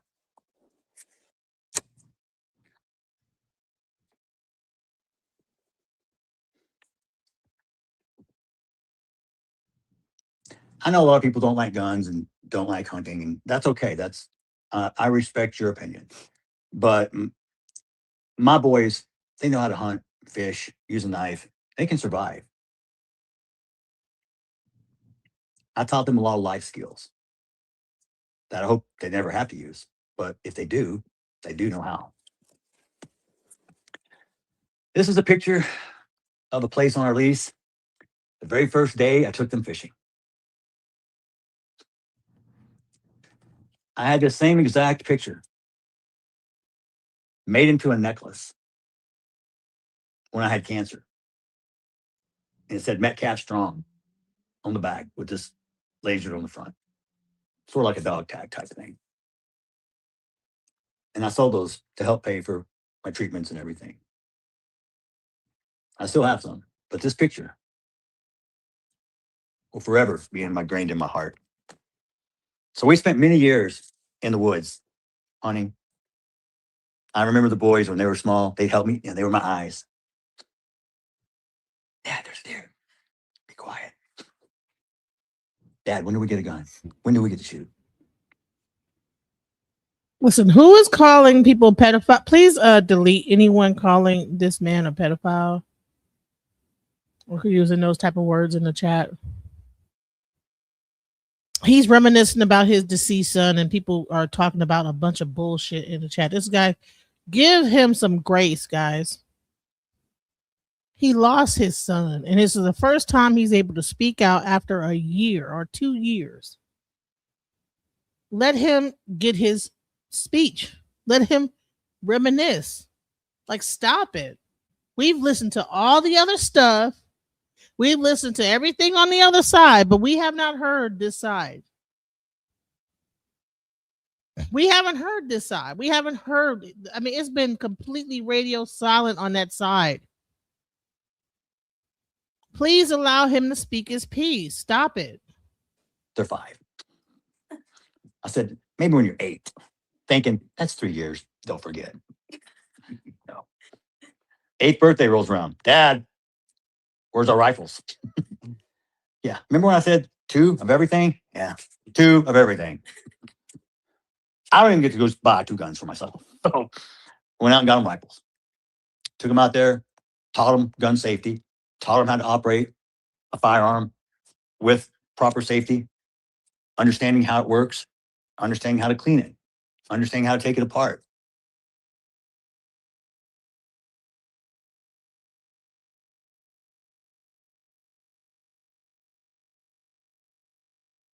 Shouts out to this commenter. R.I.P. to this man's son. I hope nothing of this nature happens again. We need peace, but certain individuals don't allow peace. 2 families lost here. When will we learn? We need to cut it out. Anyone else that puts anything negative about this father who lost his son is going to get kicked out. Matter of fact, I've showed Hunter so much now, he can disassemble my Glock with his eyes closed and put it back together with his eyes closed. Because I tell people, oh, I'm a good shot. Really? You shoot paper targets? Yeah. Oh, okay. Has anybody ever shot at you? What? Do me. So now I'm a coon because I'm allowing the other side to tell their story when they've been radio silent the entire time. Well, honey, I'll coon, raccoon, boom, boom. This is his moment to speak when everybody else been speaking and you never heard his voice. At least people that are on my channel probably have never heard his voice. So this is his time to speak, and we're going to respect him for his speak. We have covered the other side. We've covered the Karmelo Anthony side. Now this is his side. He finally gets to say something, and people can't take it. This is not a wind tunnel here where it's only one-sided. People got feelings. I can only imagine to lose my son. So this is not the place for that type of behavior. I'll be a coon then, I guess. If I give a person the right to have the freedom to express themselves after losing their son in such a divided situation, let me be a coon then. I guess I'm a coon. Let's continue. Let him talk about his son. Let him mourn his son in peace. Do me a favor. Do a 50-yard sprint. Stop, and then pull your trigger 3 times. Let's see how your grouping is. Going to the range only gives you muscle memory. It doesn't teach you how to handle a stressful situation.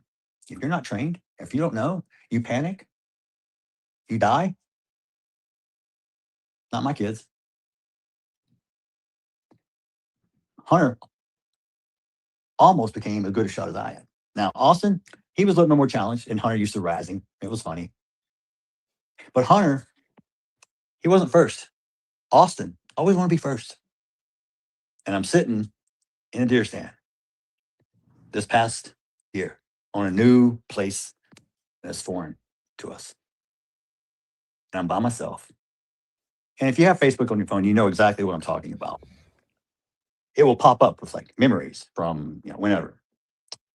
So I'm out there hunting. It's the first hunting season I've had without Austin. It's December 30th. I can remember it well because my phone pops up. Memory. And it's the memory of the day that Austin shot his first buck. And I have it videoed. And I do an interview with him. I thought I had misplaced the video because I looked for it and never could find it. But it popped up that day while I'm hunting. And at that time, I look over to my right. I see a cardinal. Now, I know not everyone may believe this, but I do. Cardinals are a sign for people that come visit you that have passed on. I felt his presence. Every deer in that county was safe at that moment because I couldn't see through my scope because of the tears.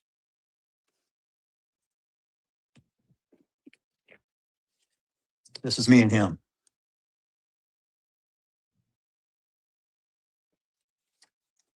I still have that in my office on the wall. And people look bad about like the fact that he was there and they were shooting deer and hunting. So what? That's a cultural thing. People do it in certain areas that hunting is like a pastime. Big fucking deal that they were hunting. That was something that he had to look out for. That was him bonding with his son and how he did that. So anyone that want to say something about that need to cut it out. With the empty casing, written a date. He was so proud of himself. But I was more proud. My boys meant everything. We love to go fishing together. We have a very good friend. Tony and Corey Vincent run a fishing guide service on Richland Chambers and Lake Whitney. Listen, you definitely didn't see the disrespect he showed toward the family. That's what they not showing, and I don't care about being blocked. Okay, what disrespect? I mean, I believe that initially he was trying to create solidarity, and then people made it about race. So, but I did see that. I did see him go up there, and then people interpreted it the way that they weren't wanted to. Of course, there might have been a thing where they were not supposed to be around each other, but there was a better way to handle that. But I don't even want to get into that. That's my opinion. But this is what his true feelings are, his true facts of the situation, his true facts of the matter. He's reminiscing about his time with his son and what he felt about his son. And we got to hear everything about the other side, but we didn't get to hear his feelings. And so I'm allowing that on my channel. So I don't care what anybody says. I could be a coon all you want. Let's go. I don't think I could have done it, but he did. Never quit. That's one thing about my boys. They never quit anything. I may not have been the perfect father, but I was a damn good one. He had a great brother. He had a great mom. All three of us worked together to help. All three of us grieve differently. All three of us feel the loss differently. There is no playbook to grief. There's no instructions. There is no time limit. Okay, I might have got you wrong. I it. might have got what you were saying mixed up, Karmelo. I'm sorry, Carno. I'm sorry. I thought that you were trying to say that I was disrespecting. My bad. Let's go. Time, you'll feel better. Anyone who says that, I'm gonna slap the shit out of you and go, did that hurt? No, it didn't. Don't tell me what you don't know.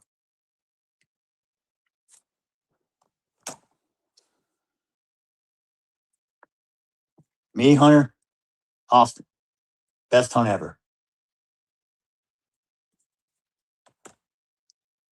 We went to eat our favorite barbecue place. We'd stop. It's on 281. It's called Natty Flats. It has the world's biggest cedar rocking chair in the world made, sitting out front, like 40, 50 feet. We've always eaten there. Always loved ribs. My cousin Kyle, who's hunted with me since I've taught him, Kyle was, before my kids were born, was asking me, can I go hunt with you? Can I go hunt with you? No, you're too young. Well, eventually I had to give in. Kyle is more like a brother than a cousin. Kyle's my ride and die. If I need something, I can pick up the phone. He'll be here. If I need $10,000, he'll send it to me. Don't even ask why. If I say I need you here, he gets in the truck and drives. Doesn't ask why. Just shows up. That's what our family's about. That's what I tried to instill to our boys. Family. Family's after God. You do what you do for family. You take care of family. I don't know why God decided to take a part of my family. I'm supposed to be learning some sort of lesson, I'm sure. I'm being molded into something that I have no clue what it is. I'm still waiting to see the finished product. Because I have no clue. I should have been dead multiple times. Still here. I could have made wrong choices and been in prison. Every time, God put something in the way. God redirected my path. I can look back on my life now and see those tag points. But when you're 18, you think you have all the answers. I see so much of me in Hunter.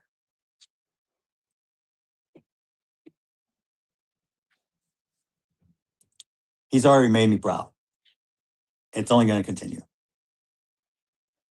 But I can't imagine, or nor do I even want to try to imagine, if I had a twin brother who was stabbed to death in my arms as I pray and put my hands on the hole to keep the blood from coming out.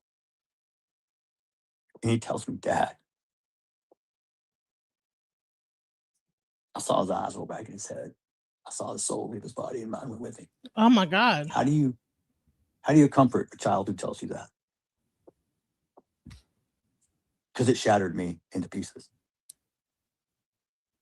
And I've yet to put them all back together. They won't go back together the same.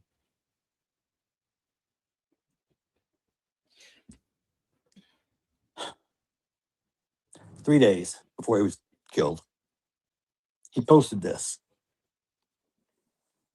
on his X. It's not about you, Sagittarius. It's about Faith Austin Metcalf. that God Not you. got me, and my work will pay off. 3 days. He's gone. Greatest hunt ever. Gone. Graduation. Very touching. Almost surreal for me. For that, we're going to talk about Frisco ISD in a minute, but during that graduation ceremony, Ma'am, I don't have to block you. I just need you to understand that this is, I'm giving you the father a chance to speak, and you're in the thing creating all this background noise. This is his time to speak. Let him speak. The whole place erupted with applause, which turned into a standing ovation. Every single person in the arena for 30 seconds or more until Hunter made it back to his seat and sat down. Everyone stood and clapped.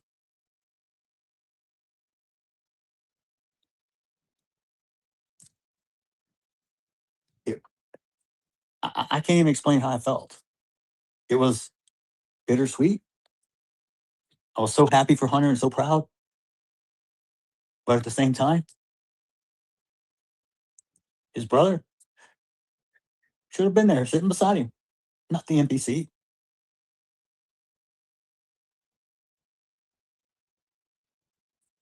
life isn't fair. You have to play the hand you're dealt sometimes. It sucks.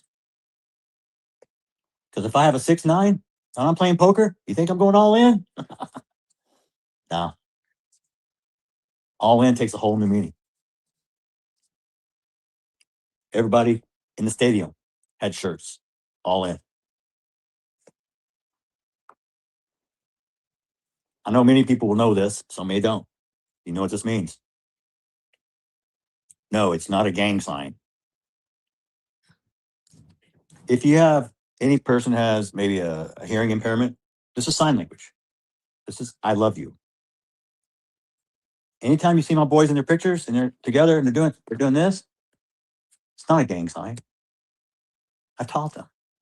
This is what it means. I love you. So when you're on the field and you see me, just do that. You don't have to say nothing to me. Just acknowledge. Because I was saying, no one knew. I didn't have to tell anyone. I'm not looking for kudos. I'm not looking for recognition. I don't even want the damn spotlight on me.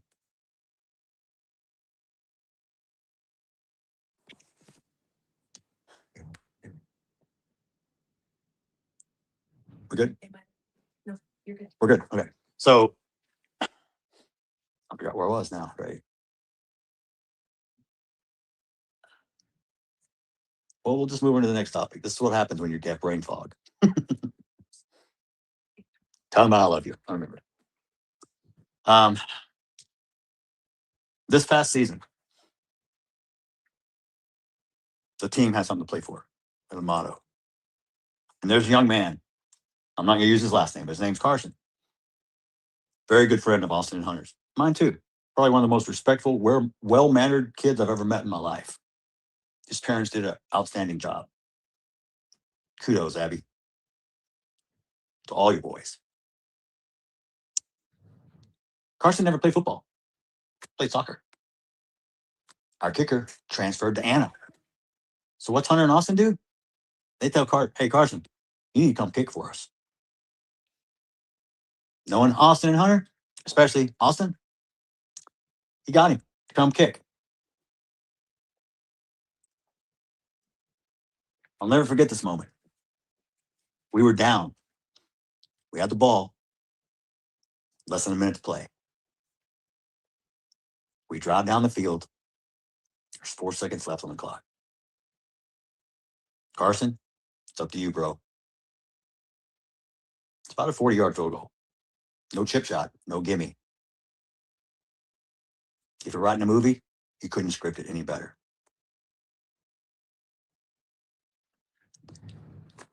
I've got my fingers crossed. I'm praying to God. Please let us get this victory. Ball snapped. Carson kicks it. I don't breathe. He goes through for the win. The eruption, the sheer emotion showed by them, every person on that field and in the stands. We all knew who else was watching.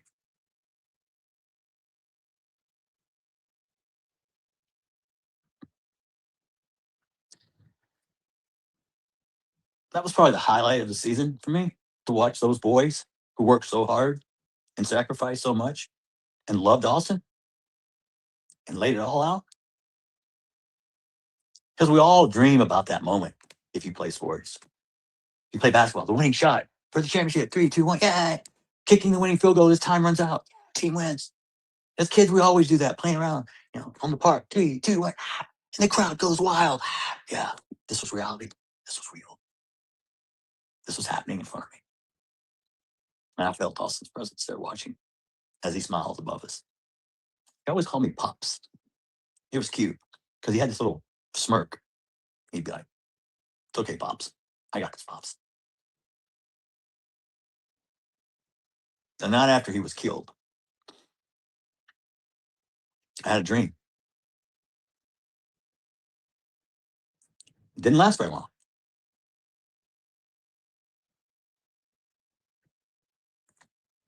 I see Austin. And he's wearing his camo that we were hunting in. And he walks up to me and says, Pops, I'm okay. And I wake up. And I just bawled for hours. But he came to me and told me, I'm okay. And I said, I'm not.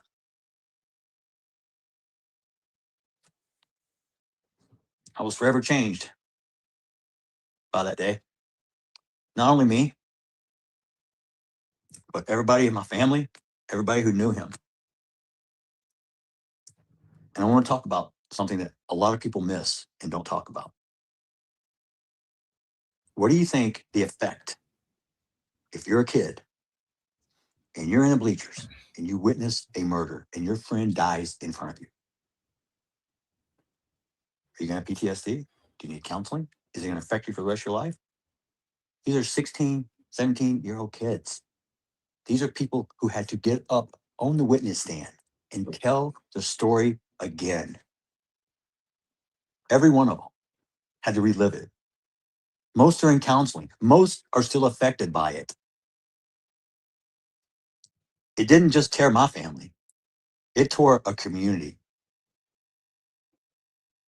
I got letters and phone calls from people who don't even know me, telling me I'm some sort of inspiration. No, I'm not.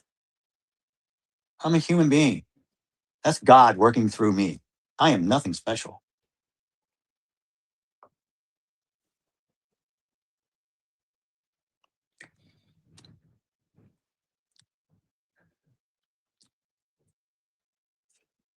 I will never be able to replace Austin. I know that.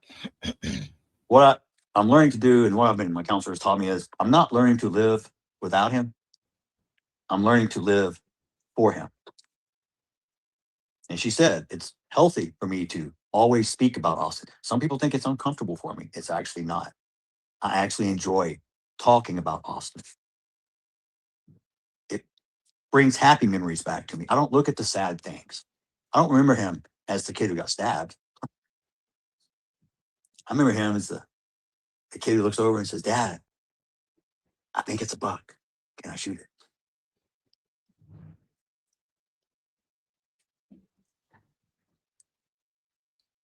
Memories can never be taken away.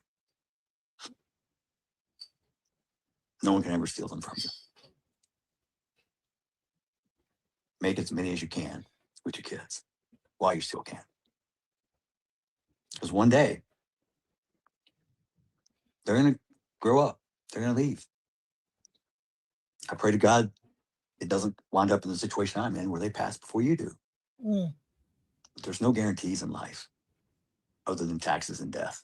And hell, I know people that cheat death and taxes. So I don't know.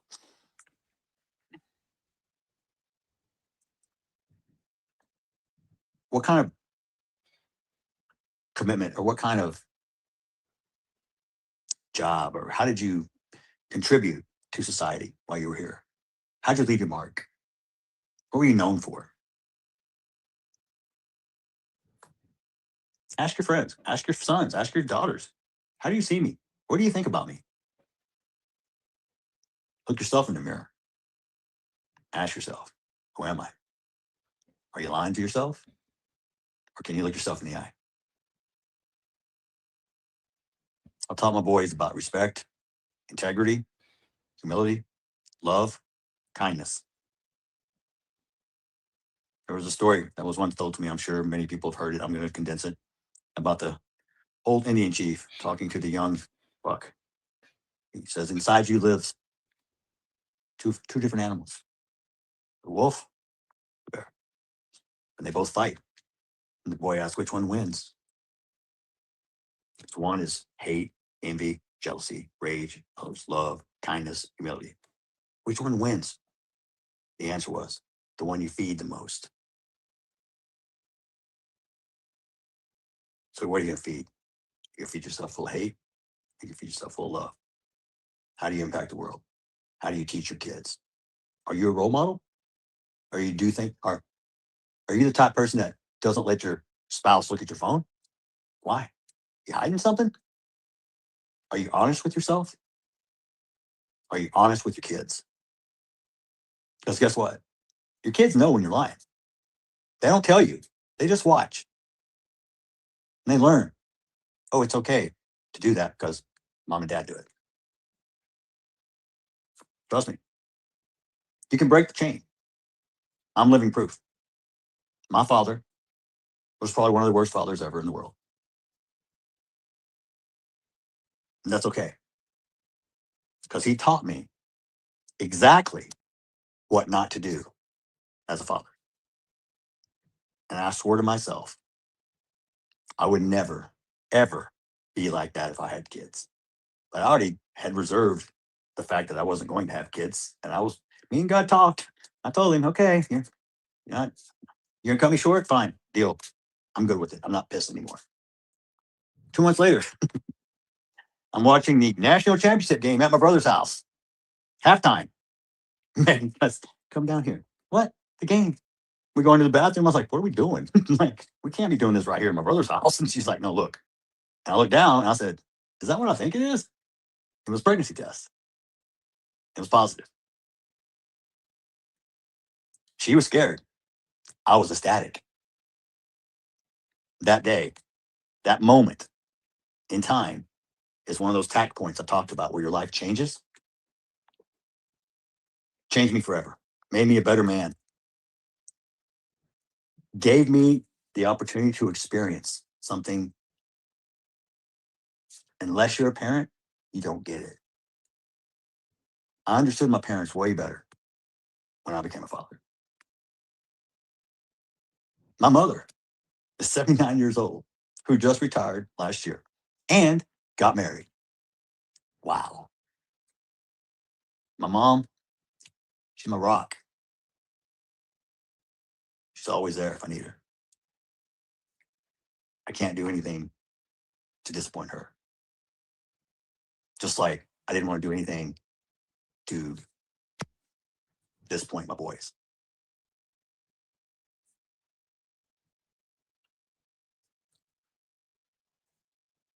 I think they lost their camera.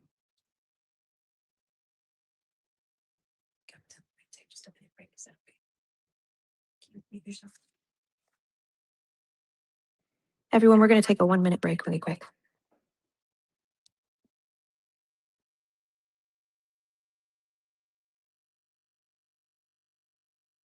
So I want to take this time real quick while we're waiting on this. This is Sippy's live stream. So I want to give a shout out to Sippy for that this interview that they're allowing to play on their live stream. And like I said, this is really about the camera froze on the live stream, and we're fixing it really quick. It's called Sippy Cup. If you can check them out on X, but I felt it was important to allow, like I said, you're hearing a lot of the other side. It's all over the internet. People have been very, very adamant about showing the other side, but I don't see a lot of people, especially in Black media, really playing this all the way through and allowing the other side, Austin's father, to really hear what how he feels. Jeff Metcalf, how does he feel as a father? How does he feel? I don't see that. I see sprawled everywhere. Austin Metcalf's parents speak. Karmelo Anthony's parents speak out. I'm not seeing anywhere where they're allowing. They might show the part where he said watermelon felon, but they're not playing the whole thing in context. So then, therefore, it seemed like he's being racist. But actually, if you listen to the entire thing, that's not what's happening. So I said, you know what? I'm going to play the entire thing. We're going to listen to it, and we're not going to judge it. We're going to actually try to have respect for this man who lost his son. Because I've lost a son, so I know how it is to lose a child. Couldn't imagine if that child would have grown. My child, I lost it at a very early age. I couldn't imagine growing up until a certain age and then seeing that child. You have all that hope and everything, and then this terrible, unfortunate thing happens, and you lose that child. So to me, this is not about race. Everyone wants to make it about race. This is a child's life lost that had promise that probably could have been in the NFL, become a linebacker. You're a father. You're going out hunting with him. You're teaching him how to be a man. You get to see every like change in his face. From a baby all the way up until you see a little smirk when he say, "Okay, pops."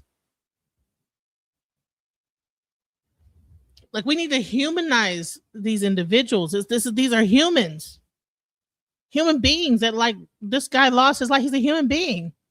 Everyone wants to use the word bully and then plaster that and then demonize this young man. But this father is showing that he's a human being. And that's what I wanted to like really bring to the forefront is that this is a human that lost his life, a human being. And for us to sit up here and just only want to because we're on the internet, we're able to distance ourselves emotionally from the fact that these are people, kids at best. 17, 16, going to school, being in track. I was in track at one point. I couldn't imagine something like this happening in track and field. Devastating to the co-team members of that person, seeing this happen, seeing someone bleeding out, seeing them having to get resuscitated, losing that team member. So we all focus on the racial aspect of it, but what about the humanity aspect of it? What about the fact that this is a father who lost his son? I don't see that much reporting going on that. Like let's take all the he had a knife. Let's take all that stuff away, and he lost his son, guys.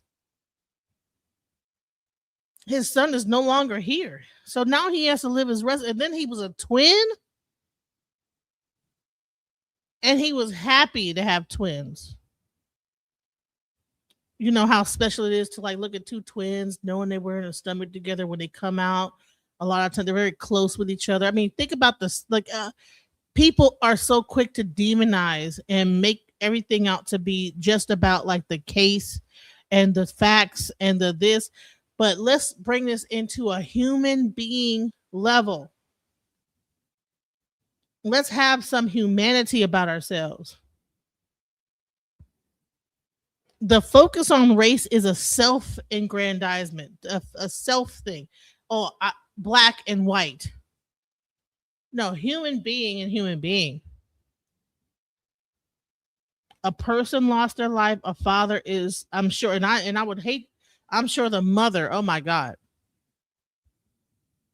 The father is probably able to reconcile with it. He's a man, people.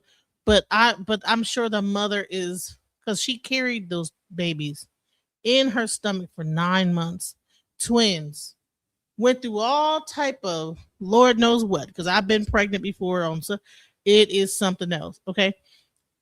Give birth and then wish everything, watch them grow up. You know what I'm saying? And then you see them doing great in school. Great. They have their hiccups, hey, they get little stuff. I mean, come on, our boys will be boys, might get kicked out of school, might be roughhousing, might be doing this, that, the other, but you don't expect them to die. Even if they was bullying, you don't expect them to die from bullying. That's the part. It was probably a bullying. Okay, he was bullied, but does he deserve to die from bullying?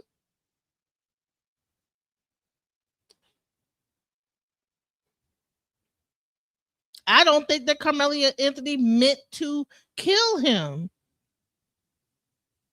Does he deserve to die because he made a mistake? That it was a two-pronged approach where both parents are mourning at this moment.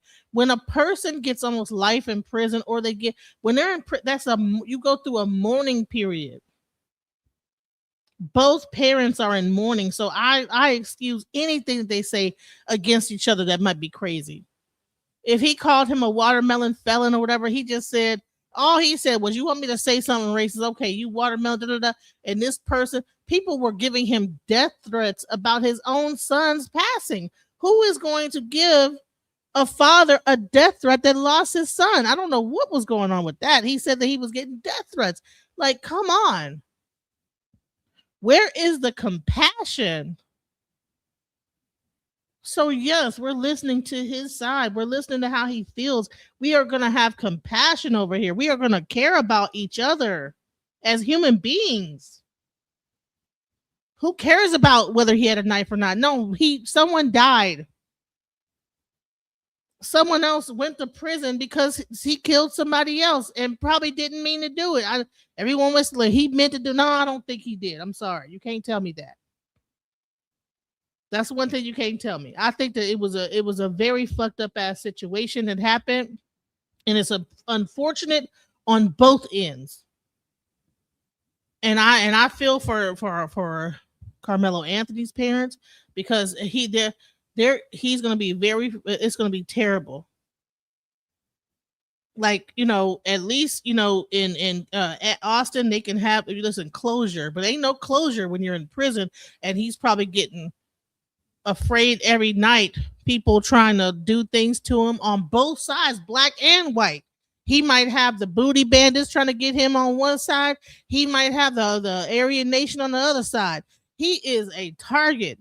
And trust me, so his parents ain't going to be able to sleep. So, okay, you get that. All right. He ain't going to be able to stay. He could, all type of things. And you know what? Tomorrow I have a person that actually went to prison as a young man that made a very fucked up ass decision. And he's going to break down what happens.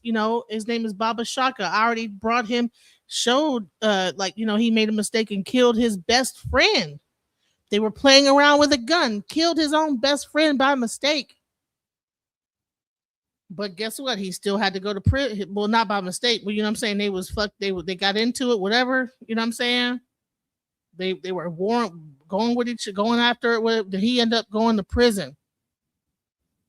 And the things that happened and the things he had to go through, the manipulation, being put into solitary confinement, people taking, making guns out of like things that they dip into poop and pee and everything, and pushing it out like they're in in the forest somewhere, taking like a paper clip or something, shaving it down and then making a weapon out of it, so where you walking back and forth in the thing and they're shooting it out so they can give you some type of bacterial infection, because all this like whatever they use to like put on the back end of that, it can stick it to your skin and just a lot of sick things that are about to go down. So trust me, I don't know which one. I don't know which one is worse, to live hell or to be able to like go to heaven, because he's about to be in hell. And so everybody, like, listen, if people want to say justice is served, justice is definitely served if that's in your mind.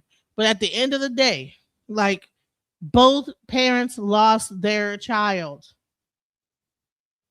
And it's gonna be terrible for that mother. She's gonna be living, if she's gonna stick by her son the whole time through. But one child gets to mourn their son and gets to put that child to rest. The other one's gonna be living and dealing with that son for the rest of his life, and everything that's gonna be going on with that situation.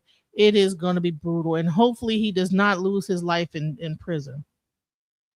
So no one wins in this situation. Nobody wins.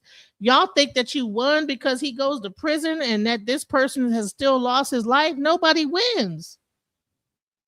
Let me get back to this video because I don't want to disrespect Mr. Jeff Metcalf because he's reminiscing about his son. But I just want to make it clear that nobody has won.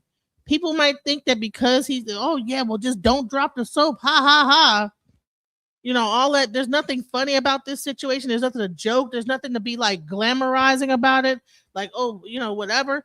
And on top of that, you have other people that have gotten involved. Now they're in jail and prison, and we're about to go to prison, $1 million bond, all because of this one situation that got blown out of proportion that really could have been really handled in a very sincere way to where it didn't turn into a whole racial freaking thing that people are trying to push. We have enough issues. We have like gas prices are high. Iran about to bombing places. I mean, things are going on just insane out here, and people are at an all-time high in just being like, on edge. We need to find a way to come together and stop all the bullshit. Stop all the hatred. Stop all the just going after each other. That's what this channel's about. That's why I don't mind. I played the full 3-hour video of Mr. Metcalf talking about his son hunting and humanize this young man because everybody wants to make him out to be a bully. He was a human being.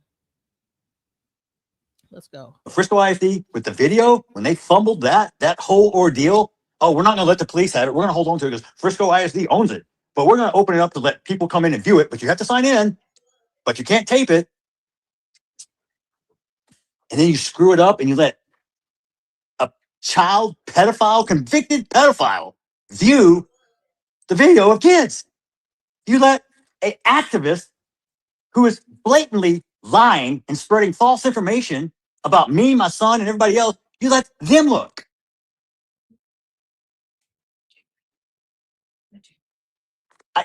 What? Not only that, I asked him straight up who was responsible for allowing school property to be used 3 weeks after my son was murdered at the same exact stadium.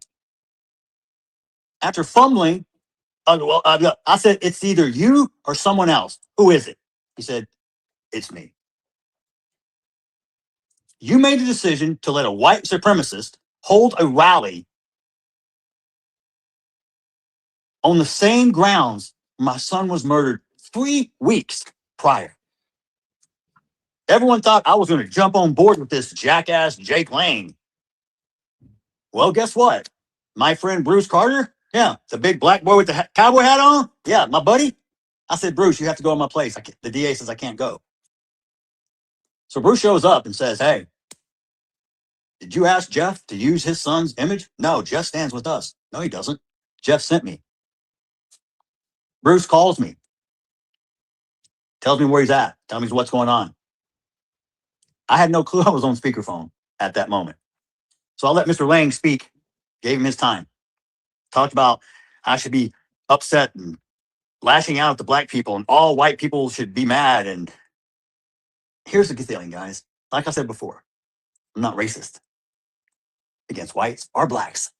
So what I tell Mr. Lang after he spoke, he thought I was going to jump on board and we were going to have this big rally. My exact words were this. Mr. Lang, you, my friend, are part of the fucking problem. I don't condone what you do. I am not associated with you. Take my son's name off your website. Do not use his image ever again. I don't support you. Don't ever mention my name. Boom. I need to like put a explosion for anyone that thought that Mr. Metcalf was going along with that, with Mr. Lang's bullshit. Okay? That's why I'm here supporting him. And this is Jake Lang right now. Boom. Both today and yesterday. That's Mr. Slap in the face, bro. Mr. Metcalf wasn't for all that racist bullshit. That's why I don't mind letting him speak his piece, because I knew that off rip when I saw it a year ago. Let's let him say it again. Last year. And got married. Wow. But we're not going to do that. I will mention one other topic before I get with questions, and that's going to be the Frisco ISD incidents and treatment. First, I will say this. Mike Waltrip, the superintendent who has recently resigned and retired, is the most spineless, coward piece of shit I've ever met in my entire life. This is the same individual who got pressured from Dominique, irrelevant minister, whatever, Alexander, and the Freeman Group, saying that we're going to riot if you don't let him graduate. They folded like a cheap tent to the pressure. It went against, I even had a meeting with them, and all he could say was, I followed the law, I followed the law, I followed the law, like a little parrot. No, following the law and doing the right thing is not always the same thing. You hid behind the law because you're too coward. You can't be a man to stand up and do the right thing. I showed you in your handbook, mandatory expulsion, murder, mandatory attendance policy. He didn't go back to school after April 2nd. I don't give a shit if he had the credits. Didn't make the attendance. Shouldn't have been able to graduate. You still gave a murderer a diploma. But yet you didn't respond to my ex-wife's email till after the elections. You waited over 30 days to respond with a callous, incompassionate response that just showed how shallow you were. And then when I got to meet you face to face, you little bald-headed piece of shit, you sat there and looked me in the eye and said, I didn't fold. Well, who did? The buck stops with you. You're the superintendent. Thank God you're no longer here. Everyone thinks you did such great things for Frisco. Really? Then why do we have declining enrollment? Why are we losing funding because of populations and growth displacement? Why are we having people homeschool their kids more? I can tell you, because Frisco ISD is no longer what it used to be. Just like this town is no longer than what it used to be. Now, I'm not here to talk about H-1 visa fraud or different ethnic groups who have decided to invade Frisco. Everyone can live where you want to live. But this complexity of this city has changed dramatically. And I'm not saying it's for the better. But Frisco ISD, with the video, when they fumbled that whole ordeal, oh, we're not going to let the police have it. We're going to hold on to it because Frisco ISD owns it. But we're going to open it up to let people come in and view it. But you have to sign in, but you can't tape it.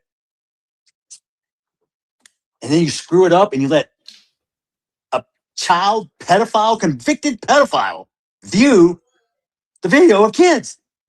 You let an activist who is blatantly lying and spreading false information about me, my son, and everybody else, you let them look.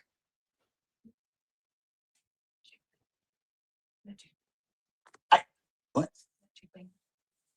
Not only that, I asked him straight up, who was responsible for allowing school property to be used 3 weeks after my son was murdered at the same exact stadium? After fumbling, I said, it's either you or someone else. Who is it? I want to say something else. Is that you hear Sarah, because she's the one doing the interview, I think. Or somebody's doing the interview, I don't know, but someone said Jake Lang in the back whispered it to him to make sure he stays on point. And now you're going to see that he was not down with that white supremacist, white power, the white nationalist movement stuff using his son. So anyone that is trying to make this about race, that was Jake Lang. It was always outside parties that were using. I feel so sorry for these parents on both ends. People use them as pawns to push their own racist agenda. Straight up, they use Karmelo Anthony's parents, and they use Mr. Metcalf in their, because he was I don't even, you can't even bring up the wife, the mother, because she didn't say nothing. But they used that to make a racial situation, and that whole thing that is bullshit. He said, it's me. You made a decision to let a white supremacist hold a rally on the same grounds my son was murdered 3 weeks prior. Who allowed it? The city of Frisco? Who allowed Jake Lang to do a rally, a white supremacist rally, and then make it about race?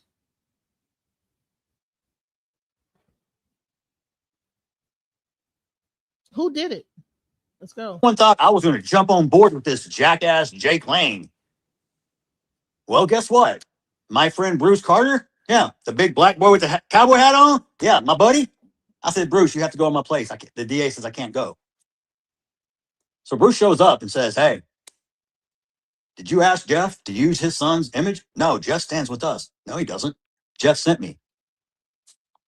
Bruce calls me, tells me where he's at, tells me what's going on. I had no clue I was on speaker. Are you guys aware of that whole situation where that whole thing went down?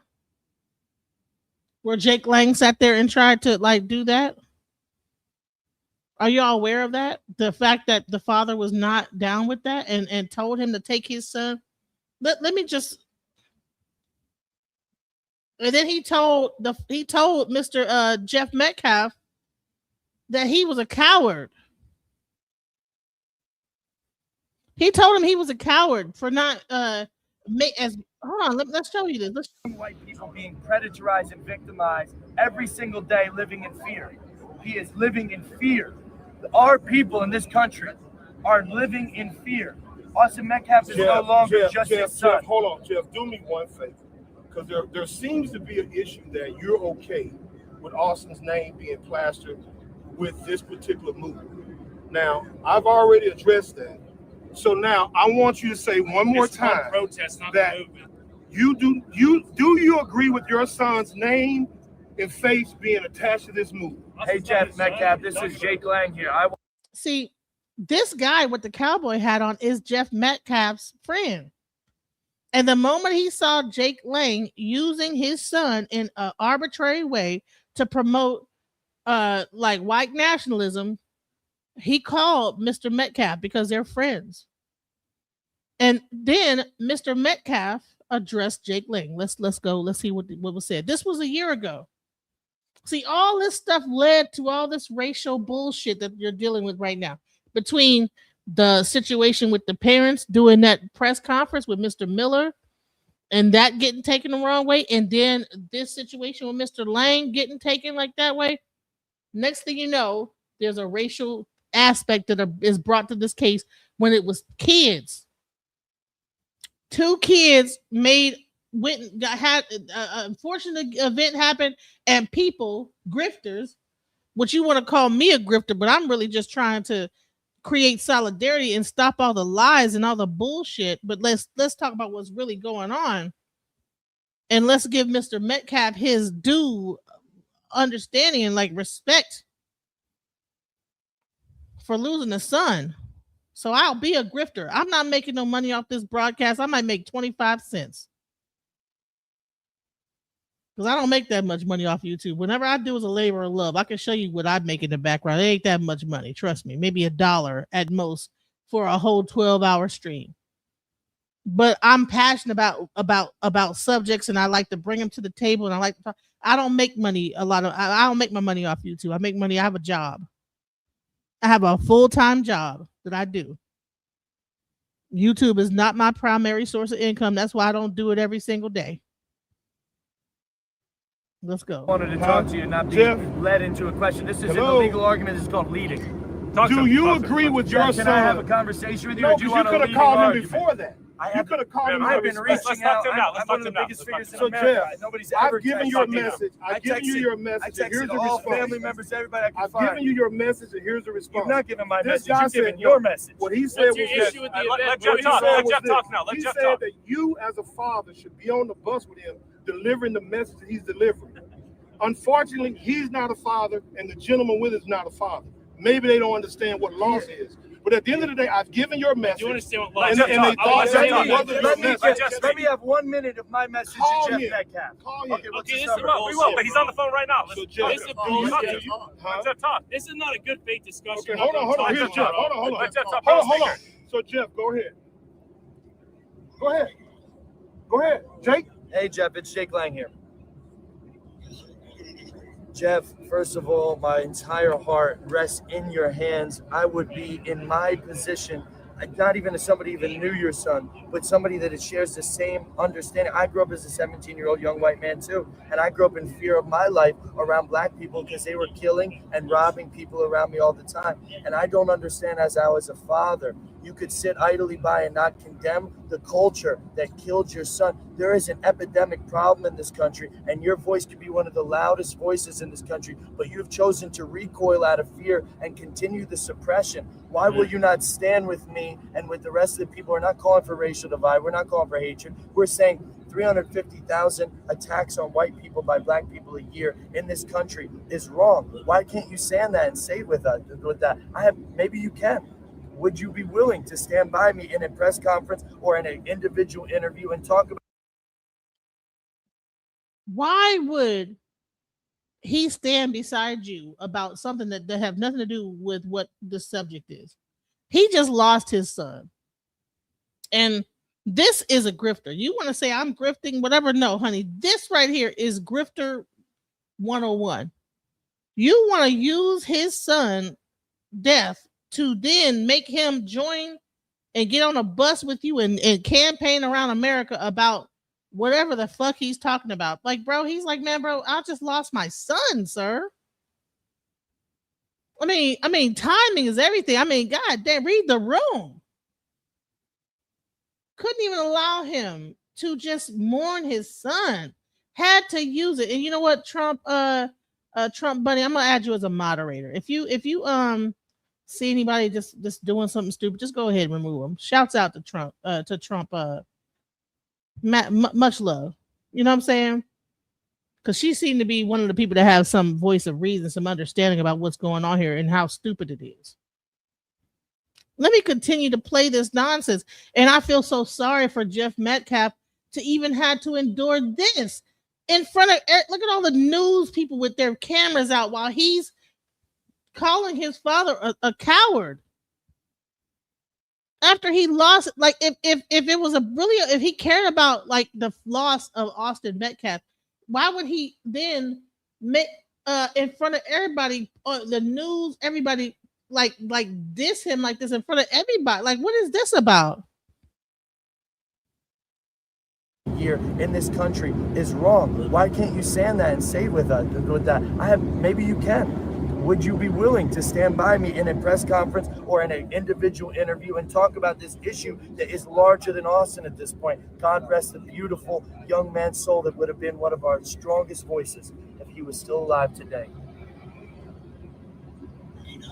Yes, I am, sir. Okay, my turn to speak. You are part of the fucking problem, my friend.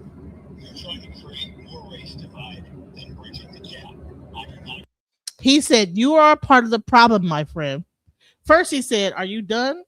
Okay, my time to speak. He said, you are part of the problem. You are creating an even bigger race divide. Let's go. That's called white guilt. No, let it talk.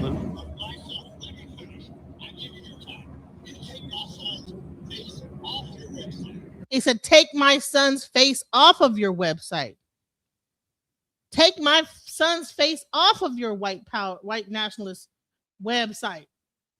So Jeff Metcalf was never for that type of a racial divide. He was never for that. He actually went to the family trying to create solidarity. Unfortunately, there were people in the middle standing in between that whole thing. I don't know. They said it was because that could not happen or whatever the hell, whatever. But I believe that if they were able to come together and actually talk to each other and hold hands like they should have, and like just hold their hands up and say, you know what, this is not about race. This whole, like all this stuff. But the thing is that this guy makes more money off of this. You know what I'm saying? He makes more money when it becomes a racial thing. And so that he gets his money off of that. Let's go. You're creating more Austin. He said, I don't want to be associated with you. He says you're creating more Austin Metcalf. This guy he don't give a fuck about Austin Metcalf at all. All he thinks about is what his agenda is. That's why I opened this whole thing up with Jason Lang being in jail. Thank God he is. And I hope that he don't raise the rest of that money, because this guy is dangerous. Anytime you go to a father that's mourning his son and make it about your own agenda, and when this guy is hurting and in pain about his loss of his son, this had just happened. I don't even think his son was even buried yet. This guy is doing this, talking to the father in this way. What are we doing here?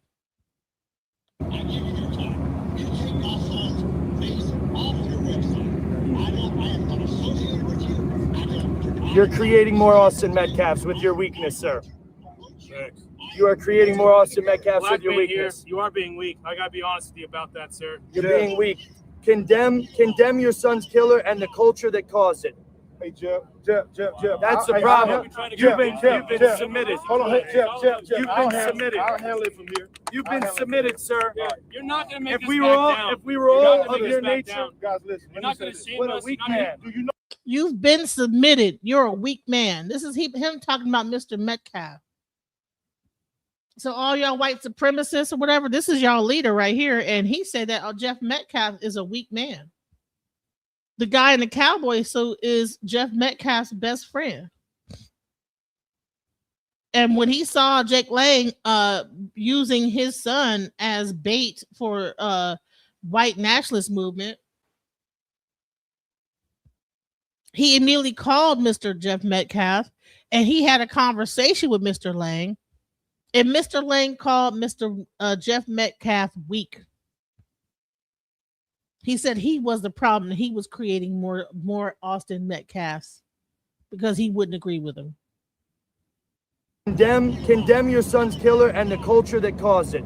Hey, Jeff. That's the problem. You've been submitted. Hold on, hey, Jeff. You've been submitted. I'll handle it from here. You've been submitted, sir. You're not going to make If us we back were all, down. if we were all You're not of gonna your make us back nature, down. Guys, listen. You're let me not say going to this. shame what a us. weak You're not man. Do you know who you're talking to? You don't, do you? I'm talking to a black man. You don't. No, you're not. You sit here, you talk about Trump.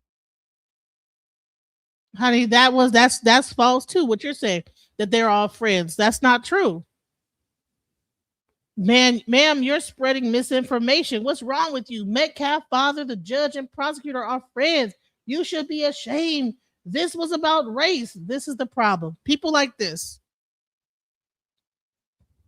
It was not about race. It was about two young kids, and it was very unfortunate. Two young men, and both lives are lost in one way or the other.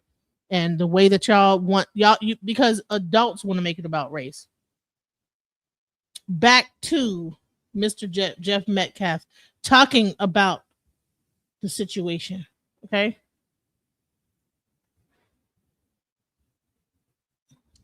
You hid behind the wall because you're too coward. You can't be a man to stand up and do the right thing. I showed you in your handbook. Mandatory expulsion. Murder. Mandatory attendance policy.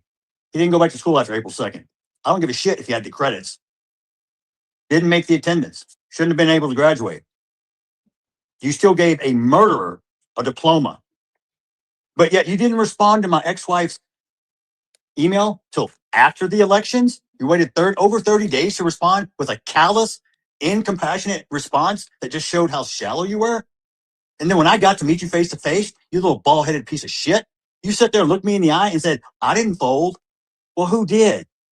The buck stops with you. You're the superintendent. Thank God you're no longer here. Everyone thinks you did such great things for Frisco. Really? Then why do we have declining enrollment? Why are we losing funding because of populations and growth displacement? Why are we having people homeschool their kids more? I can tell you, because Frisco ISD is no longer what it used to be. Just like this town is no longer than what it used to be. Now, I'm not here to talk about H-1 visa fraud or different ethnic groups who have decided to invade Frisco. Everyone can live where you want to live. But this complexity of this city has changed dramatically. And I'm not saying it's for the better. But Frisco ISD, with the video, when they fumbled that whole ordeal, we're not going to let the police have it. We're going to hold on to it because Frisco ISD owns it. But we're going to open it up to let people come in and view it. But you have to sign in, but you can't tape it. And then you screw it up and you let a child pedophile, convicted pedophile, view the video of kids. You let an activist who is blatantly lying and spreading false information about me, my son, and everybody else, you let them look.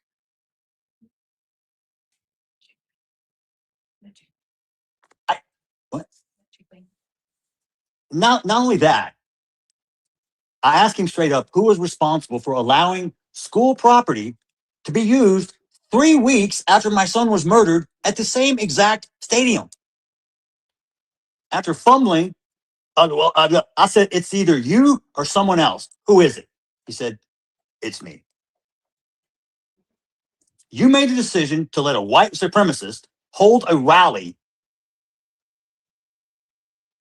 on the same grounds my son was murdered 3 weeks prior.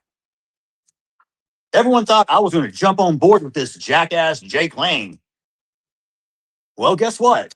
My friend Bruce Carter, yeah, the big black boy with the cowboy hat on, yeah, my buddy. I said, Bruce, you have to go in my place. The DA says I can't go. So Bruce shows up and says, hey, did you ask Jeff to use his son's image? No, Jeff stands with us. No, he doesn't. Jeff sent me. Bruce calls me, tells me where he's at, tells me what's going on. I had no clue I was on speakerphone at that moment. So I let Mr. Lang speak, gave him his time, talked about I should be upset and lashing out to black people and all white people should be mad. And here's the good thing, guys. Like I said before, I'm not racist against whites or blacks. So what I tell Mr. Lang after he spoke, he thought I was going to jump on board and we were going to have this big rally. My exact words were this. Mr. Lang, you, my friend, are part of the fucking problem. I don't condone what you do. I am not associated with you. Take my son's name off your website. Do not use his image ever again. I don't support you. Don't ever mention my name. So all the black people went, oh, well, maybe he's not racist. No shit. Like I said, if you're an asshole, I don't care. I don't like you. Jake Lang is an asshole. He's a white asshole. Charleston White, he's a black asshole. Jackie Chan, if you don't like him, he's a Chinese asshole. I don't care. It don't matter.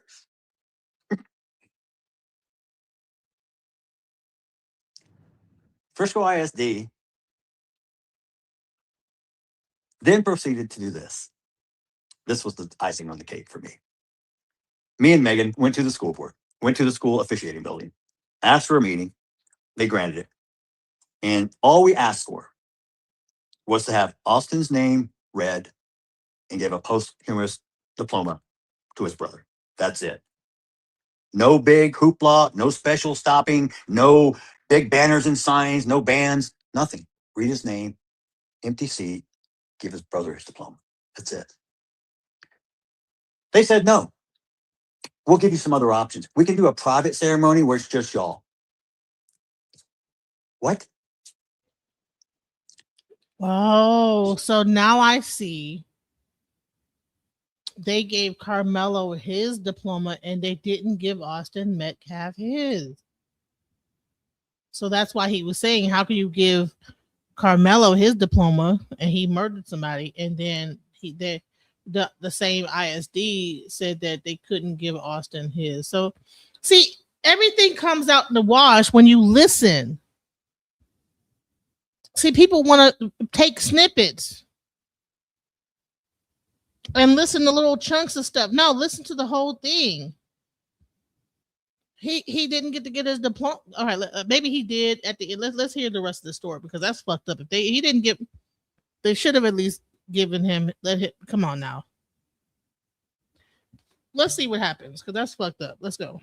The response from one of the women across the table was, well, we've had more than one student die this year. Before I could open my mouth, Mama Bear let loose and said directly to her, how many of those students were murdered on school property?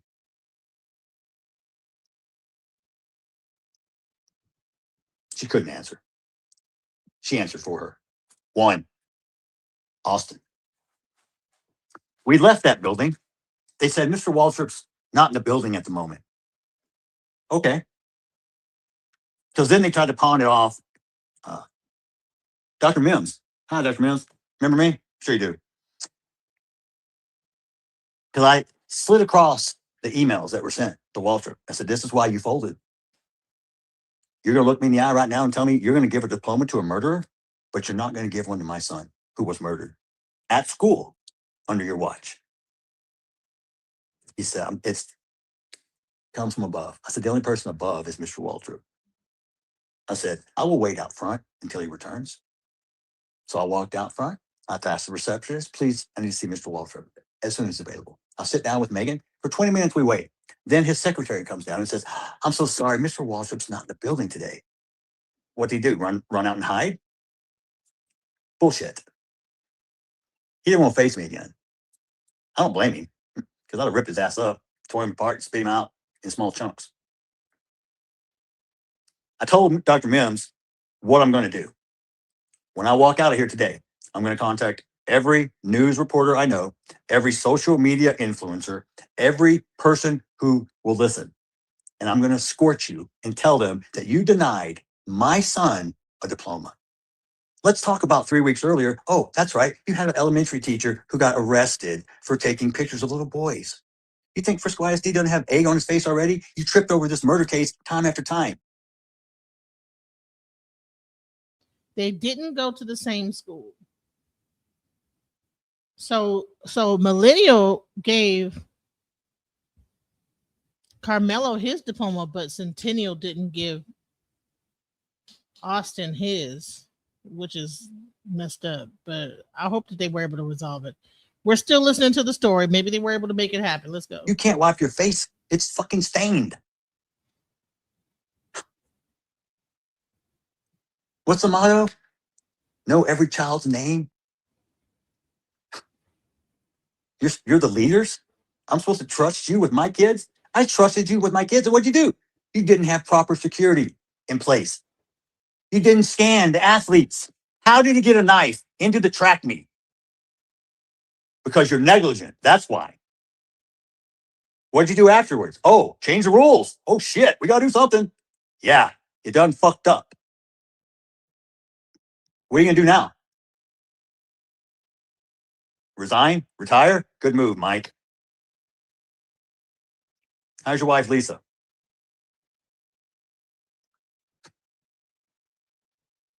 You can run. That's what he's saying. He You can didn't never get it. hide. That's crazy. You're a shit stain on And Frisco see, ISD for hold the past on. 9 years as superintendent. If we didn't listen to the whole thing, we would never know that all this happened, that he wasn't even able to get his son the diploma. I'm hoping as he tells the story, he's able to turn this around and was able to get it, but that is fucked up. They said to him, well, more than one person has died this year. What? I don't give a fuck about who else died. Like I understand, I empathize with his father. He's not a racist. You know what I'm saying? He's not a racist. He said, if you want me to say something racist, okay, the watermelon felon got what he deserved, okay? But that was sarcasm. That was not real. But everybody is going to put out that one part, not play the whole thing. That's what we're doing here. We're going to play the whole thing and put the entire thing in context.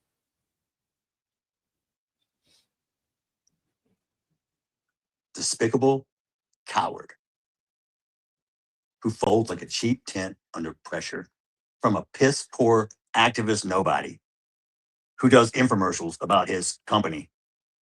Let me be clear that you're a fucking idiot, Dominique. Let me be clear. You couldn't put two sentences together without Chat GPT. Tiffany Billions.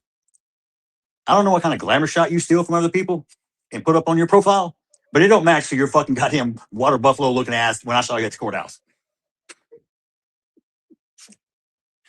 Charleston White, you look like a fucking crackhead. Even though you got money, you're the only smart person around. Ooh, ooh, ooh. He almost said nigga. Drew, He almost you just an smart idiot. nigga around. He about to say, you only smart nigga. He said, If y'all want to talk to me, you know where I am. You never once apologized. You never once said you were sorry. You lied your ass off and tried to tell people you paid to offer to pay for my boy's funeral. You couldn't even offer your hand for a handshake. You're a grifting piece of shit. Your character says it all. I don't have to say a damn word. Your actions speak for themselves. You and your little faggot bow tie? What the hell is that, dude? Maybe you and Chris King are butt buddies. Like y'all swap ties and shit. I don't know. He lives in Washington and he's lived here in Plano. He thinks he's some intelligent dude. Really? A 1989 Saab. Oh, I'm fucking impressed.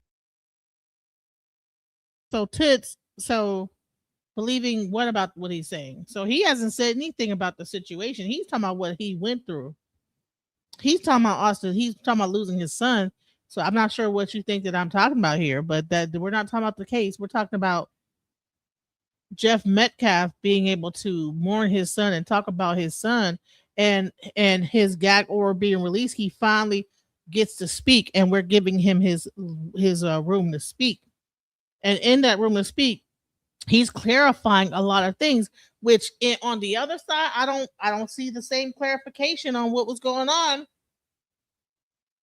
He wasn't down with Jake Lang, though Jake Lang might make it look like he was that at one point he might have switched over and was down with him.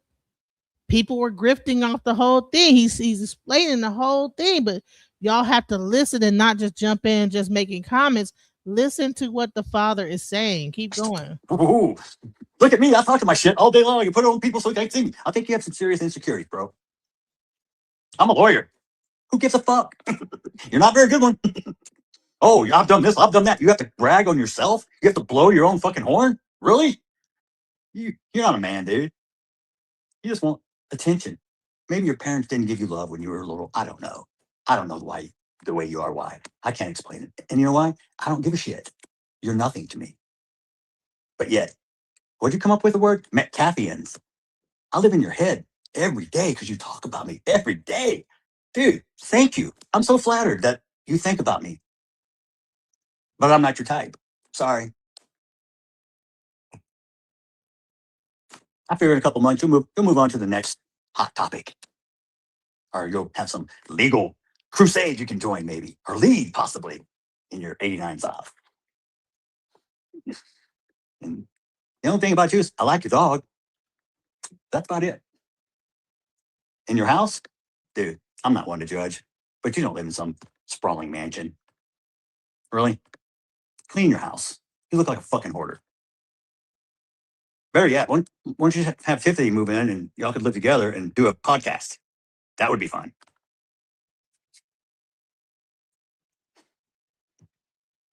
Stay out of my life. I'm not inviting you in.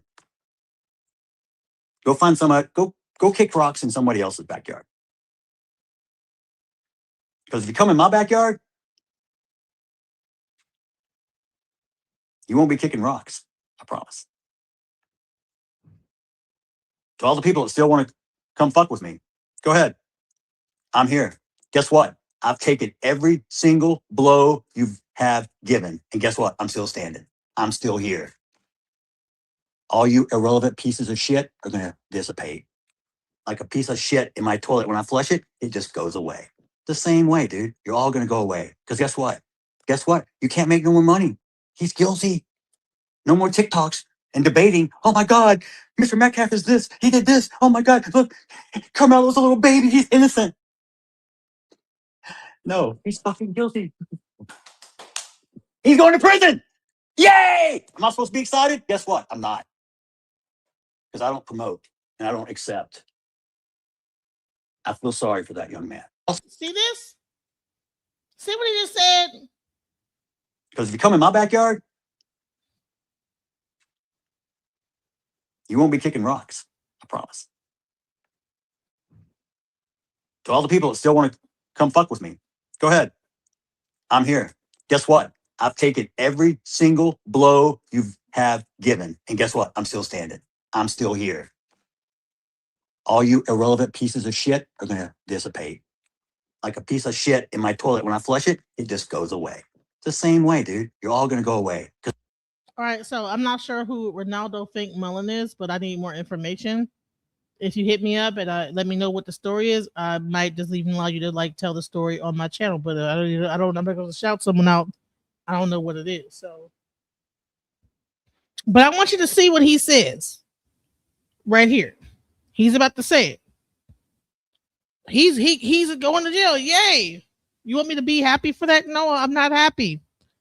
See how the father got more sense than half the people in the chat that's talking that shit. And he's the one who lost the son, not you. But he got more sense. What does he say here? Let's go. Guess what? Guess what? You can't make no more money. He's guilty. No more TikToks and debating. Oh my God, Mr. Metcalf is this. He did this. Oh my God, look, Karmelo's a little baby. He's innocent. No, he's fucking guilty. He's going to prison. Yay! Am I supposed to be excited? Guess what? I'm not. Because I don't promote and I don't accept. I feel sorry for that young man. He's fixing to live a living hell. Not that he doesn't deserve it. Yes, he does. But I'm human. And I'm sorry. I don't wish harm or ill will on anyone. It's It's not the Christian thing to do, man. It's not the way I was raised. It's not what I was taught. I don't know if it's right or wrong. I just know it is what it is. You be you, I'll be me. You stay in your lane, I stay in mine. I respect you, you respect me. We get along. We don't fight. We don't stab each other in the heart. If we have a disagreement, you know what? We can use words. And also, we can agree to disagree, and that's okay. But what's not okay is when you lose control and you do something that you can't take back. And now you're responsible.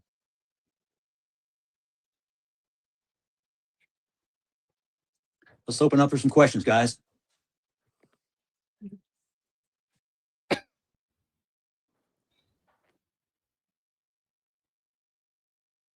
Okay.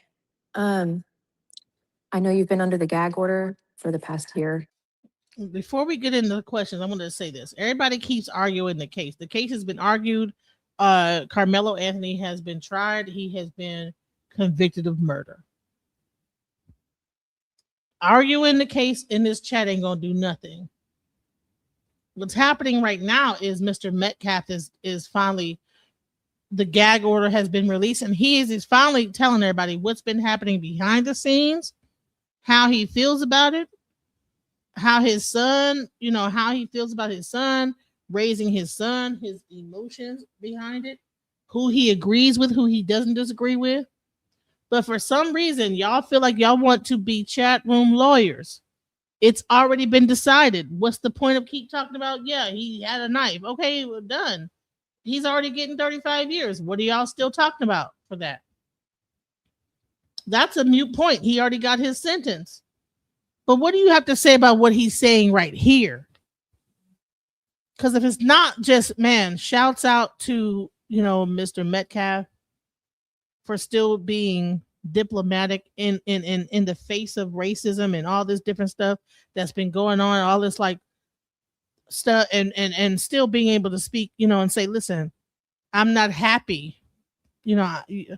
I feel sorry for that young man. He is fixing to face a living hell, but he still murdered my son. And so I still have to be honest about that. He's being honest. He is being very honest. Trust me. If it happened to my daughter, black, white, I don't care who did it, I would be on the warpath. I would not give a fuck. I wouldn't feel sorry for a goddamn thing. So shouts out to him for at least having some, because I wouldn't be feeling sorry for shit. Goodbye, so sad, nah, hey, goodbye. But, he still has humanity within him and still, is able to sit here and still say, hey, I wouldn't wish this on my worst enemy, but, he did do what he did. And so I still got to at least say, look, took my son from me. Let's go.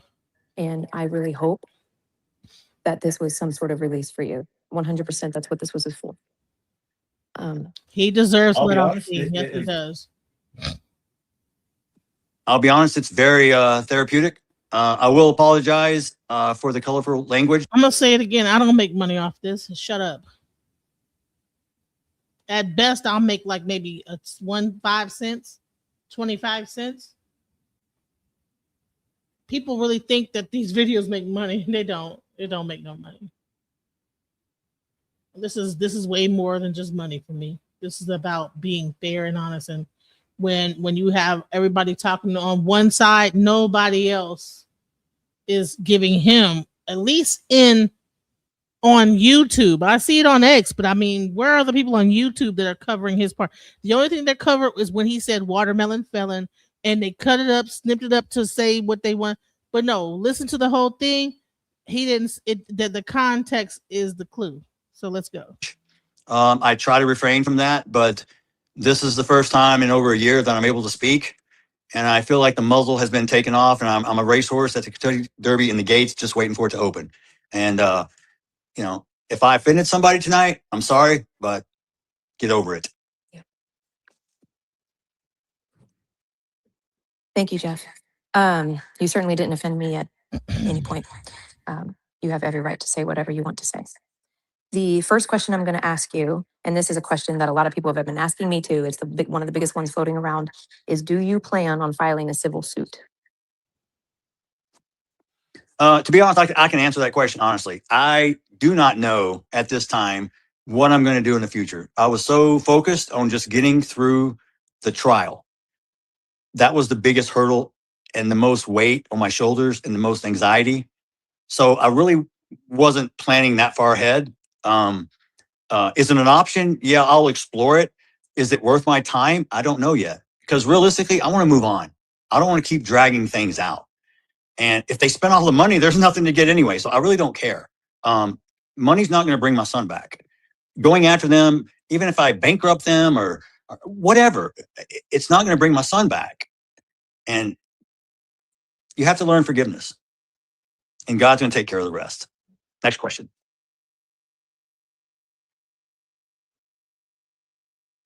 Okay, next question. And real quick for people who are requesting, if I don't know you, we're not accepting any requests. So if you want to ask a question, please ask in the purple pill. Or if you're on Rumble, obviously ask on Rumble. Next question is, they want you to talk about the swattings. Oh my goodness, the swatting. Yeah. So the first time, first of all, there was a total of 6 for me and twice for Megan. The first time it happened to me, I was exiting physical therapy, which is only about 8 minutes from my house.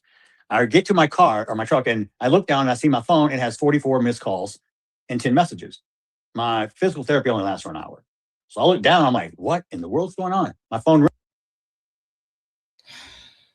You should be ashamed pushing misinformation. You're an embarrassment to the Black community. You're covering this man without who he really is. He has no right to file a suit. Disgusting. You know who he really is? He's Austin Metcalf's father. And I'm not pushing misinformation. I am giving his father a voice on my platform because I didn't see his voice being truly heard on others. I just got to see snippets of only a portion of what he said to make him look like a racist. And I said, well, let him say the whole thing. Let me play the whole thing. And let's put this, whatever he said, into context. So how is it misinformation if I play the entire thing? So yeah, he said watermelon felon. But what did he say after that? It's like almost reading the Bible and only like taking like a sentence out, and you don't read what happened before or after the whole context of the whole sentence, and you just take this one little phrase out and you go and run with that. So what everybody was doing was, oh, he said watermelon felon. Oh, he said I am a racist. I can show you videos where they cut it up. I'm a racist. Watermelon felon. Yeah. I think I'm gonna like show it to y'all in a second, like so y'all can see how people were framing what he was saying, like as if he was a racist. But what he's saying is that he's not a racist. He doesn't go along with the whole thing, but he's still mad his son's dead. The fuck? Like, hello? The shit was fucked up. Like, I don't agree with that, but goddamn, I'm not a racist. But see, I don't even, let me just be quiet. Let me just play. Let me continue to play it. Okay, let's go. Rings. It's my son, Hunter. Dad, yeah. The police are looking for you. What? The police are looking for you. Where are you at? What do you mean? Call 911. What? Call them. Okay. So I call them. Mr. Metcalf? Yes. Are you at home? No, sir. I'm on my way home. I'll be there in 5 minutes. What's up? I turn the corner to my neighborhood, and there are 25 police cars that have surrounded the entire block, basically. I have a park behind me. There's no houses, a creek and a park. There are snipers in the park. There are snipers in my neighbor's trees. There are snipers down the street. There are a SWAT team. I pull up. I tell them I can open my door from my phone with my security system. I have cameras. Look, there's nobody in my house. I can see inside. I can see outside. I think whoever I can unlock the door for Niabla 30 is seconds wilding if you out want to make too. entry. Like, who's Niabla? Yes, sir. Tell me when. Unlock. Boom. Please They come. They listen. sweep the house. Listen, y'all, because it's distracting to me when I see people like attacking me when I'm just trying to be fair. If you see someone saying disrespectful things to me when I'm trying to be fair and let Mr. Metcalf speak his piece and tell you guys what happened behind the scenes on his side, and y'all can't take it because you two, racially charged, like just time them out, bro. Because I can't focus when I would rather just hear what he got to say. But when I look over and people are like, "Oh, you're a coon," and that's crazy. She mad because she feeling guilty for hating the wrong thing. I don't hate anybody. I'm trying to be fair. Like, let me just. I'm going to close the chat. Listen, mods. I just hope that just y'all handle it because it's breaking my heart to see so many heartless people. That's crazy. People are just so heartless, bro. I don't get it, bro. I'm gonna close the chat. Mods, do what you will. If you see someone saying some stuff out the way, time them out. You ain't gotta delete them or ban them. Just time them out. Like, they don't need to speak for a second, bro. This guy lost his son. Have some respect, bro. For real. Let's go. All this time, all my neighbors are freaking out because there's the presence of this many cops and lights and SWAT and snipers. It was like a scene from a movie, and it was crazy. So I'm like, what happened? Well, someone called and said there was a shooting inside your house. I was like, see, people were swatting his house. Okay, no one wants to talk. So you're finally getting to hear from his side things that were going down. People attacking him for just being the father of the why did someone swat him? He didn't deserve what he's mourning his son.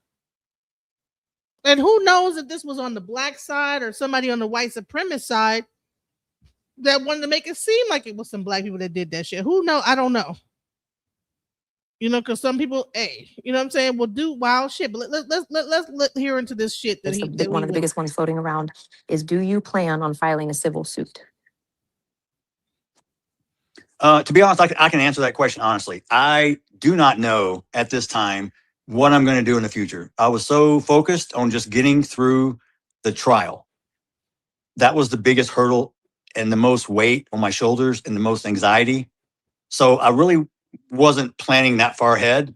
Is it an option? Yeah, I'll explore it. Is it worth my time? I don't know yet. Because realistically, I want to move on. I don't want to keep dragging things out. And if they spend all the money, there's nothing to get anyway. So I really don't care. Money's not going to bring my son back.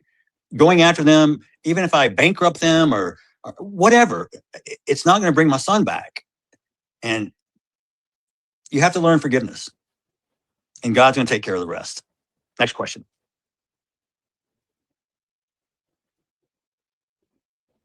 Okay, next question. And real quick for people who are requesting, if I don't know you, we're not accepting any requests. So if you want to ask a question, please ask in the purple pill.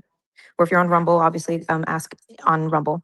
Next question is, they want you to talk about the swattings. Oh my goodness, the swatting. Yeah. So the first time, first of all, there was a total of 6 for me and twice for Megan. The first time it happened to me, I was exiting physical therapy, which is only about 8 minutes from my house. I get to my car or my truck and I look down and I see my phone. It has 44 missed calls and 10 messages. My physical therapy only lasts for an hour. So I look down, I'm like, what in the world's going on? My phone rings. It's my son, Hunter. Dad, yeah, the police are looking for you. What? The police are looking for you. Where are you at? What do you mean? Call 911. What? Call them. Okay. So I call them. Mr. Metcalf? Yes. Are you at home? No, sir. I'm on my way home. I'll be there in 5 minutes. What's up? I turn the corner to my neighborhood, and there are 25 police cars that have surrounded the entire block, basically. I have a park behind me. There's no houses, creek and a park. There are snipers in the park. There are snipers in my neighbor's trees. There are snipers down the street. There are a SWAT team. I pull up. I tell them I can open my door from my phone with my security system. I have cameras. Look, there is nobody in my house. I can see inside. I can see outside. I can unlock the door for 30 seconds if you want to make entry. Yes, sir. Tell me when. Unlock. Boom. They come. They sweep the house. All this time, all my neighbors are freaking out because the presence of this many cops and lights and SWAT and snipers. It was like a scene from a movie, and it was crazy. So I'm like, what happened? Well, someone called and said there was a shooting inside your house. I was like, well, can we catch them? What's the tech? So we'll try. Okay. That was the day, coincidentally, but I don't believe in coincidences, that I was kicked out of the press conference. Coincidence? Maybe. I don't think so. Then it continued. Second time, same thing. Oh my God. I think they brought the cavalry. It's nuts. Third time. At least now they call me. Are you home? Yes. Okay, we're outside. Come outside. 8, 9 cop cars, and I have to go outside and talk to them, show them I'm okay. Third, fourth, fifth time, now we're on first name basis. I tell them, hey man, next time y'all call, I have donuts and coffee ready. Cool. All right. It's becoming comical. The last time, as they were here, the person who swatted called me and I showed them the phone. Look, the number generates from the UK. This is how it works. It's real simple, folks. VPN, onion router, onion server. It doesn't matter. There are so many ways. Even I, myself, Mr. Old, don't know shit about tech, could do it. You can't find me. It bounces everywhere. You can't get the IP address. They trace it back to UK in Britain. So what do? They have to send it over to the Britain police to handle it. You think, what do they do with it? Okay. They can't catch it. 6 times. And I think Buffalo Face said I did it to myself. Really? How did you get that fat? You did it to yourself. That's how you got fat. How I get swatted? Your little piss-at disruptors? Your little army of people? Maybe it was your Black Panther friends. Ooh, y'all are so fucking tough. You talk a big fucking game, but really at the end of the day, you ain't shit. Exactly. I didn't know that he was being swatted either, but if you don't allow the full thing to play and you only take snippets out of him being a racist, you never know what he was going through. That's exactly why I'm playing the whole thing. Shouts out to Dirty 5-6 Ace. You know what I'm saying? This is what he was going through, getting swatted, getting attacked by people, man. Have a heart. Let's go. I'll scrape you off the heel of my boot. And normally, I don't normally attack people like this, but I have been cooped up and caged up in this anger. And this is something I'm trying to work on. I need to develop it and funnel it into a more constructive way. But tonight is the one time I'm going to allow myself. It's okay. Tonight, I'm going to allow myself to say what I really want to say. Because most of the time, I don't say what I want to say because it's not correct. Just because you think something doesn't mean you believe it. Doesn't make it right. Doesn't make it wrong. Doesn't make it a fact either. Because all you believed, Karmelo was innocent. Newsflash, guilty, prison. You were wrong. Admit it. But no, what do you do now? Oh, there was no black jurors. You know why? Because you can't be unbiased, you dumb shits. If you answer the question, I can't send a black man to jail because he's black, you're not getting on the jury. You're so unintelligent, you can't even fill out a form correctly. You don't even know who your fucking daddy is because 78% of you don't have your father in the home anymore. You got baby mamas running around with 8 kids so they can get EBT cards to feed you all. You think I'm being racist? No, I'm being real. Because it ain't only black people. White people do the same shit. I'll call them out just as hard as I'll call you out. Anybody who doesn't work, who wants free government handouts, who wants to live in a socialistic society, move to fucking Russia. This is America. Be respectful of this country. We have many people who have fought and died for this country so you can run your mouth. Thank a veteran. They're the ones who lay their ass on the line for you, who sacrifice for you in this country. I didn't serve. I was not fortunate enough to. I wish looking back in my life, I wish I would have. But at the time when I was that age, my life was not all together. But those people who sign up voluntarily to defend your rights so you can run your mouth, you show them respect. You don't kneel for the national anthem. You respect that flag. You don't like this country? Guess what? You're free to leave. I'll even get you a fucking plane ticket. If you don't love this country and you're not patriotic, you have the free will to go somewhere else. Look, we change presidents every 4 years. If you don't vote, don't bitch. If you want something changed in your community, get off the couch. Quit watching TV. Be involved. Be present. The only way change occurs is by you putting in the effort. So don't complain when shit doesn't go your way, when you don't do anything about it. Don't bitch because Trump's president because you didn't vote. Don't vote for somebody based on skin color. But you'll jump on the side of a murderer for skin color. Do you know how stupid that really makes you look? I'm going to support somebody blindly, even though they did wrong. You're going to support someone who does something against the law. You're encouraging and saying it's okay because he's a certain color. Oh, you got more melanin than me. Ooh, so you get more in privileges, more entitlement? Because 400 years ago, someone actually sold you to us and we took you over here and put you to work. And then we had a civil war to free your ass. And now you want to talk shit? Oh, I've been so oppressed. You couldn't even vote 1960. Look how far you've come. Look at all the free shit we give you. You're not oppressed. You're fucking entitled. You know what DEI stands for? Yeah. Means I don't have to be fucking qualified. I just have to be a certain color or race or gender. Whose broad ass idea was that? I don't know about you, but when I grew up, there was no participation trophy. There wasn't a safe space created for me because my feelings were hurt. We had to take actual responsibility for our own actions. Wow, what a concept.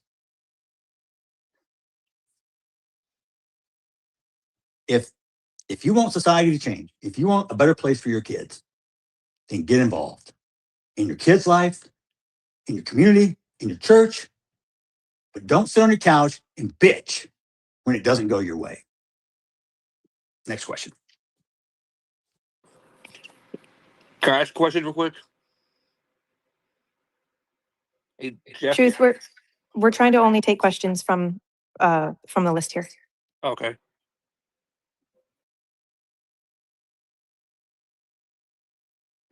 Okay. Next question is. I'm gonna say this. It sounded like to me like he have a lot of pent up shit. He said a lot of wild stuff. I ain't gonna lie.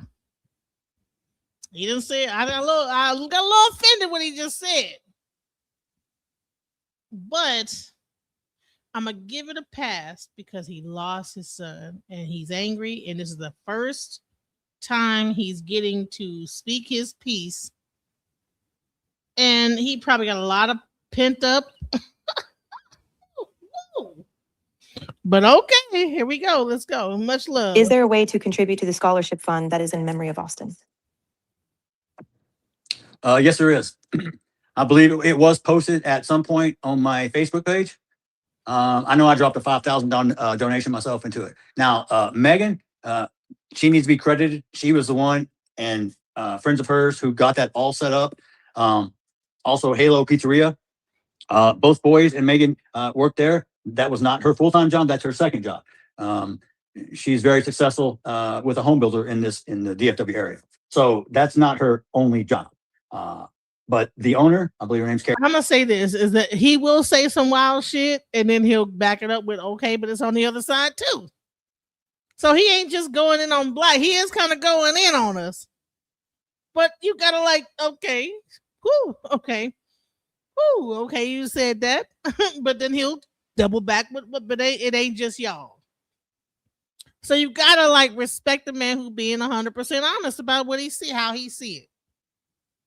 So, you know, people gonna say, "Oh, you a coon," you know, whatever. Anybody know me? No, I ain't no goddamn coon. But he said it how he feel, and I feel like, you know what? He gets all the passes in the world. He lost his son, and that's why we're doing this, is to allow him to say his piece, and it is what it is. Very, very great individual, and has done fundraisers for Austin, and they were also instrumental with connecting with the school to set up the school scholarship fund that we did for Austin. And we did give it away this year. I think it was to Kayvon. I think it was Kayvon who got the scholarship this year. But it will continue every year. I will see if I can't find the link. I'll give it to Sarah, and she can repost it. Next question.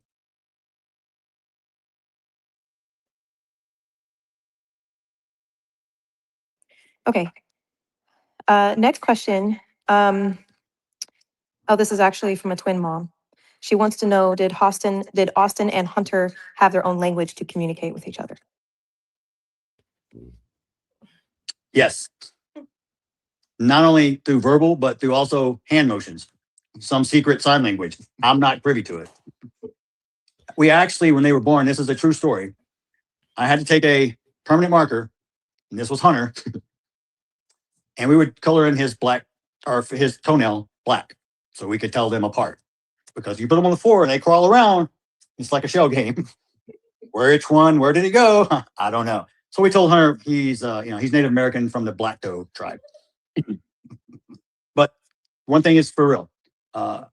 We are Native American. I have my Indian card, and so do the boys. So if you want to talk about stolen land, yeah, that starts here. We were here before y'all were. They took all our land and put us on a reservation. They just brought you guys over on a boat. Next question. Thank you, Jeff. The next question is, are you satisfied with the sentence that Karmelo Anthony received? Do you believe Austin has received justice? That's a real easy question for me to know. Hell no. What is justice? Justice for me is when Austin walks through that door and can hug me. That's how long. He said, I'm Native American. They just brought y'all over here on a boat. Now, I don't agree with that. There were people that was here already.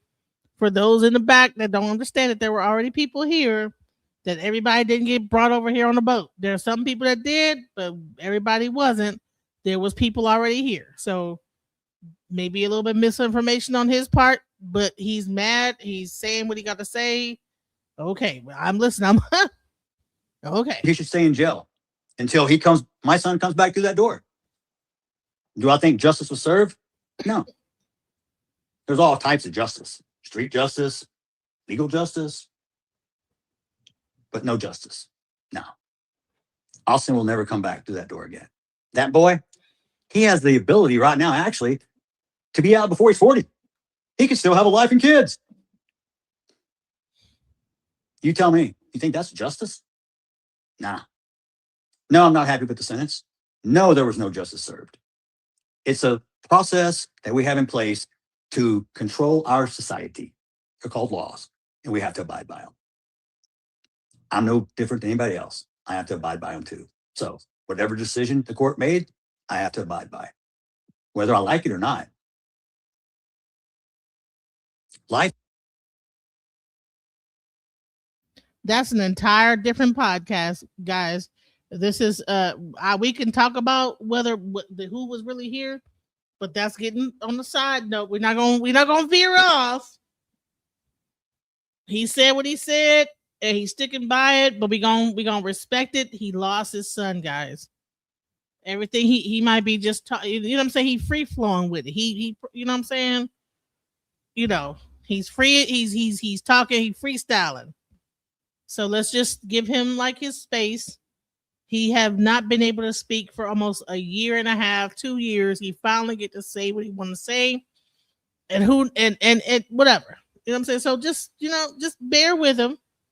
He might be saying some things that might offend you, but we're gonna at least listen. He lost his son. We're gonna give him a pass, bro. Because if I lost my son, I'm gonna be saying all type of wild shit. Honey, white people gonna be all type of Neanderthals and everything. I'm gonna go deep with it. From the Caucasus Mountain, in the cave of the Caucasus Mountains. If a white person killed my child, they gonna be from the inside depths of the cave of the Caucasus. You understand what I'm saying? So okay, we need to like understand it's both sides. You can't be mad because you know damn well if we had to, if it was the other way around, we'd be talking about all kind of crackers and all this other stuff. Trust me. So let's not pretend like we ain't fixing to be all, like trust me. If it was the other foot, hell, they was already doing it. They're already doing it, and he lost his son. They already called him crackers and Neanderthal. There was a dude out there talking about only good crackers are dead crack guy, but the guy that was doing that, saying that, he lost his son to like some kind of either police brutality. So he took a plane to come to this trial to talk about what he to do all that bullshit. So we can't be mad when he say what he said because honey, there was a whole dude dressed up with black kente cloth with an African medallion on and everything, old as hell, probably like 60 some years old. Only good crackers are dead cracker. He was going back and forth with Jason Lang sitting outside. He called the police a cracker. He called everybody a cracker. So we can't listen. What's good for the goose got to be good for the gander. He said that, he said what he said. It is what it is. He lost his son. We got to have some grace. I'm sorry. I mean, I know it's hard to swallow. It's a lot of people. Listen, when you're around white people, they think of life in a certain way. When you're around black people, they think of life in a certain way. We say, hey, we was here all the time. They think that they was here all the time. This is a white country. We say, well, we was here before y'all. Only some of us got brought over into like FBA, foundational Black American. So listen, this is not that conversation. When you bring it into race, that's where you get a problem. Now I don't know why he went there with it, but I think he's upset. He's mad. Let him go. It's kind of like a shit sandwich. No matter how much bread you got, it still tastes like shit when you eat it. Next question. Do you think that Karmelo Anthony ever showed any form of remorse? Zero. None whatsoever. The family who continue to spread lies. Kevin, hey, Mr. fucking Squeaky. You're silent all of a sudden. Where'd you go, bro? Huh? Thought you'd come visit me. You're the only one without a criminal record. I mean, you can cross straight lines and not worry. Come on. I promise. All my ARs are locked up. You're safe here.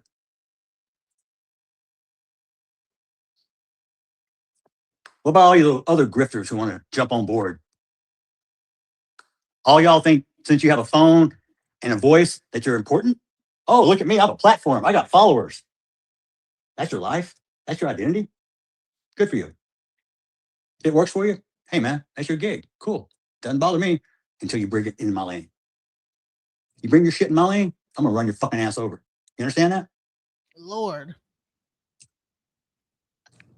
Don't underestimate old man. Anybody seen Dirty Harry? Clint Eastwood? Anybody know who that is? If you're old, you do. Yeah. Make my day. Make my day, motherfucker. Next question. The next question is, why didn't the prosecution call anyone for statements before sentencing? Why?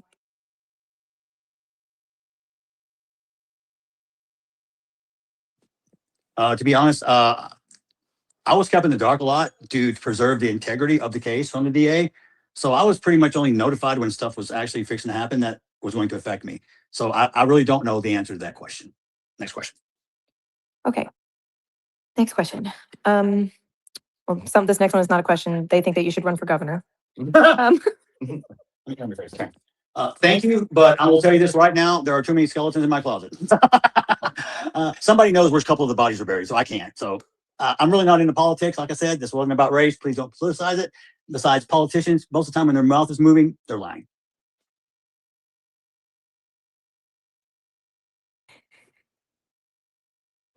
They also believe that you should start a podcast, but maybe we could talk about that another time. Well, go ahead now. I have been approached for documentaries, books, podcasts, speaking appearances, and I really don't know what I'm going to do. I haven't decided. Like I said, my whole focus was on this trial. That was my finish line. And now that I've reached it, I need to take a little time to decompress, get my head screwed on straight, and figure out what I am. How can I best contribute to society? What is it I can do to help? Because I told you, when things happen in your life, your priorities change. Like when I had cancer, one of the things, and I will recommend this. This was a movie I saw many years ago, and it changed my life. It's called Pay It Forward. And I still do it to this day. I did it this morning, matter of fact. I took my mom to breakfast. We were eating breakfast. This 81-year-old man walks in with his little service dog. He sits down. He has a Charlie Kirk shirt on, Marine veteran hat. He looks over. I say, "Hey, man, I like your shirt." And I said, "Hey, you vet?" He said, "Yeah." I said, "I appreciate your service." First thing he says is, "I'm sure glad that trial's over."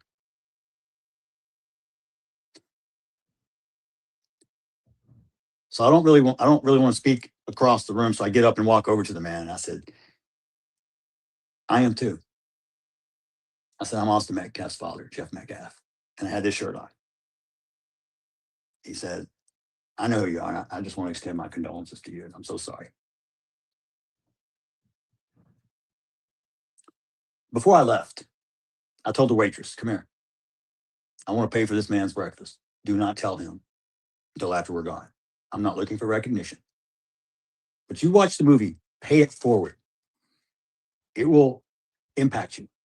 Maybe not the same impact it had on me. I don't know. But I know it changed my way of thinking forever." Now, I've done this numerous times because, one, I'm not looking for recognition. I don't tell people about it. I don't broadcast it. I damn sure don't go live with it. It ain't about me. It's about you paying it forward. I've done it in Starbucks line. "Hey, the car behind me, I got it." Cool. I can tell you another story. 6 years ago, I took my boys out. We ate at Outback Steakhouse. There was a young lady over there, and she was in tears. I don't know why she was distressed. I have no clue. I asked the waitress, "Hey, I want to pay for her meal just after we're gone." 4 months later, we go back to the same restaurant. Me and my boys. Waitress goes, "I know you." At first, I was a little panicked. "Oh, God, I don't remember you. Did I take you out? I'm so sorry. I don't remember your name." No. She goes, "You're the guy who paid for that woman's meal." And I said, "Yeah, that was me." Her husband had just passed away from cancer. I didn't know how to respond. Like, I had no idea. And she goes, "I know. But what you did, what you showed me, touched me to where I do what you do now." So what do you mean? You pay it forward too? She goes, "Is that what it's called?" I said, "Well, there's a movie, and yes, that's the way I refer to it, is I pay it forward. I don't look for recognition. I help. If I see a situation where I can help, I just do it. You don't need my name. I don't need a picture. God sees. God sees all. It's who I am. You know what? It makes me feel good at night so I can sleep because I'm a good person for the most part. There is a side of me that you don't want to see, but I know exists. I buried it a long time ago, and I keep it buried because if it ever comes out, somebody's gonna get hurt, and that's not me. I don't want to do that. Next question. So while we're like about to wrap this up, so he's getting to the last of his questions. I did put the StreamYard link. If anyone wants to come up that has a reasonable statement to make, the link is in the chat. It has to be reasonable, though. We're not going to be doing a bunch of racist stuff. This is not a racist podcast. This is not our racism. But if you want to, like, just say anything, that is positive about the situation. I don't even know what could be positive about this, but like, I don't know. But leave racism out of it and let's focus on like how you feel about what he said today, the things he went through, you know, that we didn't know about, you know, I didn't know he did this, you know, just about the facts, not so much about the racial aspect, because this we need to like cut that out. So let's go. How do you feel about the rumor being spread that you're friends with the judge and the DA? I really thought it was very funny because the picture they posted was at my friend's house. We all grew up in Louisville. We all know each other. We all still stay in touch. It was a Christmas party of my friend's house here in Frisco, and every single person in that picture called me and said, "Why are we on the internet?" I'm like, "I don't know. You're supposed to be the judge. You're supposed to be the DA." They're like, "What?" I'm like, "Dude, these people will spin shit into gold. I don't know how they do it. They believe themselves. So I don't know what they smoke, but it must be some really high quality shit because I have no idea where they can come up with this crap." As far as me knowing the judges and the DAs, hell, if I did that, we wouldn't be waiting a year and a half for a trial. Your ass be going to prison in about 3 weeks. So I have no pull, no association. I've never met them before. And, make up some more shit, whatever. Okay, and you don't have to answer this question if you don't want to. Was it Hunter's choice to not attend the majority of the trial? Okay, first of all, if you're a witness in the trial, you cannot be in the courtroom. The defense had the ability to call him as a witness at any time. The prosecutor did not need Hunter's testimony to convict. I did not want my son subjected to reliving that moment and being asked questions by the defense who would try to break him down. And as a father, I don't know if I would stand by and let that happen. I would probably be in jail. So we didn't need his testimony, first of all, to convict. Secondly, the defense had every opportunity to call him. The only reason he was in that courtroom because we were doing victim impact statements, sentence and verdict were already rendered. Then he was allowed in. That's why. And I'm damn glad he wasn't allowed in. To witness and hear the bullshit and the smearing and I know it's the damn defense attorney's job, but he is a dipshit liar and tries to bore it into the jury's head.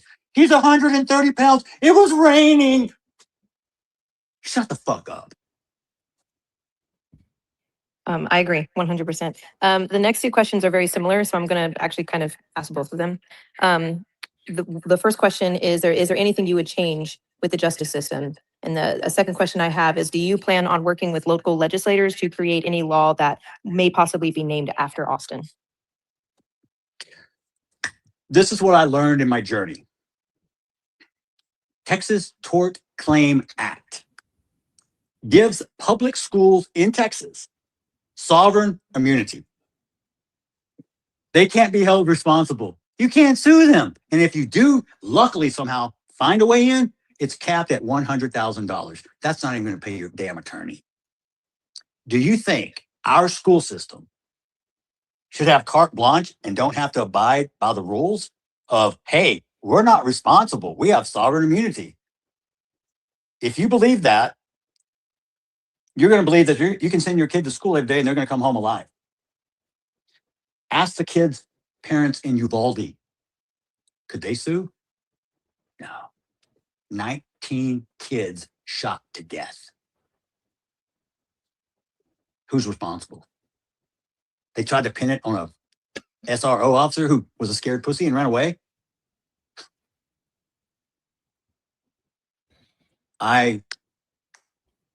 See, what he's saying is that this is everything with the school and not so much about the race. His battle is the school. Why didn't the school have certain things set in place?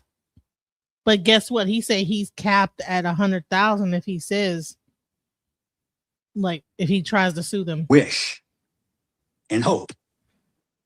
If we start a movement to have some legislation changed, it's going to take, like I said, getting off the couch, getting off your ass, and putting in the work. Do I want the law changed? Hell yes. The thing about Texas, they don't reconvene till 2027, and that's when Congress revenes. So we still have 7 months to get our ducks in a row, to line up our mission, to get our backing. Do you want it changed? You tell me, guys. I'll be your voice. If you want me to be your voice, I will stand up and yell. We want this changed. You want to back it? You want your kids to be safe? You want them to go to school and come home? You want to be responsible and be held accountable? for what they do, 8 hours a day. To be honest, those teachers spend more time with your kids than you do. But yet we don't pay teachers shit. Why? Let me tell you something. He's the first parent, even with Carmelo Anthony's parents, that actually looks at the school. No one has been talking about the school system. I talked about the school system. I was like, okay, what's up with the coaches? Why wasn't they there? No one's talking about the obvious thing here.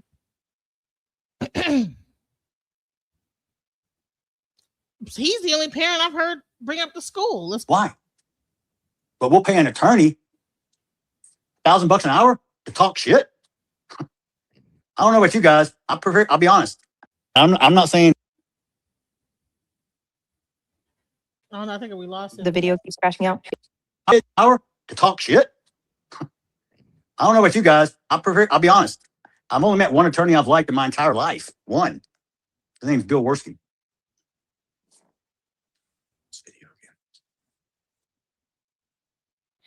Okay, everyone. The video froze again, so we're going to fix that really quick. I'm going to ask 2 more questions, and then because it is getting late, it's almost 11 o'clock, and I know that everyone is tired, and I know Jeff is tired. I know Jeff is exhausted, actually.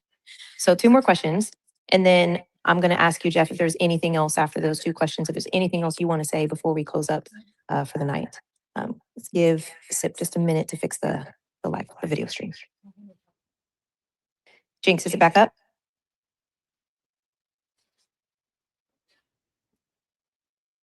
They must have been running out of battery power. Sorry. The video keeps crashing out. If we can't get it back, it's okay. We're towards the end. He's going to try one more time. Oh, okay. It's going in now. It's opening a bunch of same time. Yeah, it looks like it's crashing. Okay. We don't really need the camera for this part. We're just going to move on. Okay. Jeff, the next question I have is, are you upset that the mainstream media immediately push a racial narrative around the case, creating division and unrest before people even had a clear understanding of the facts?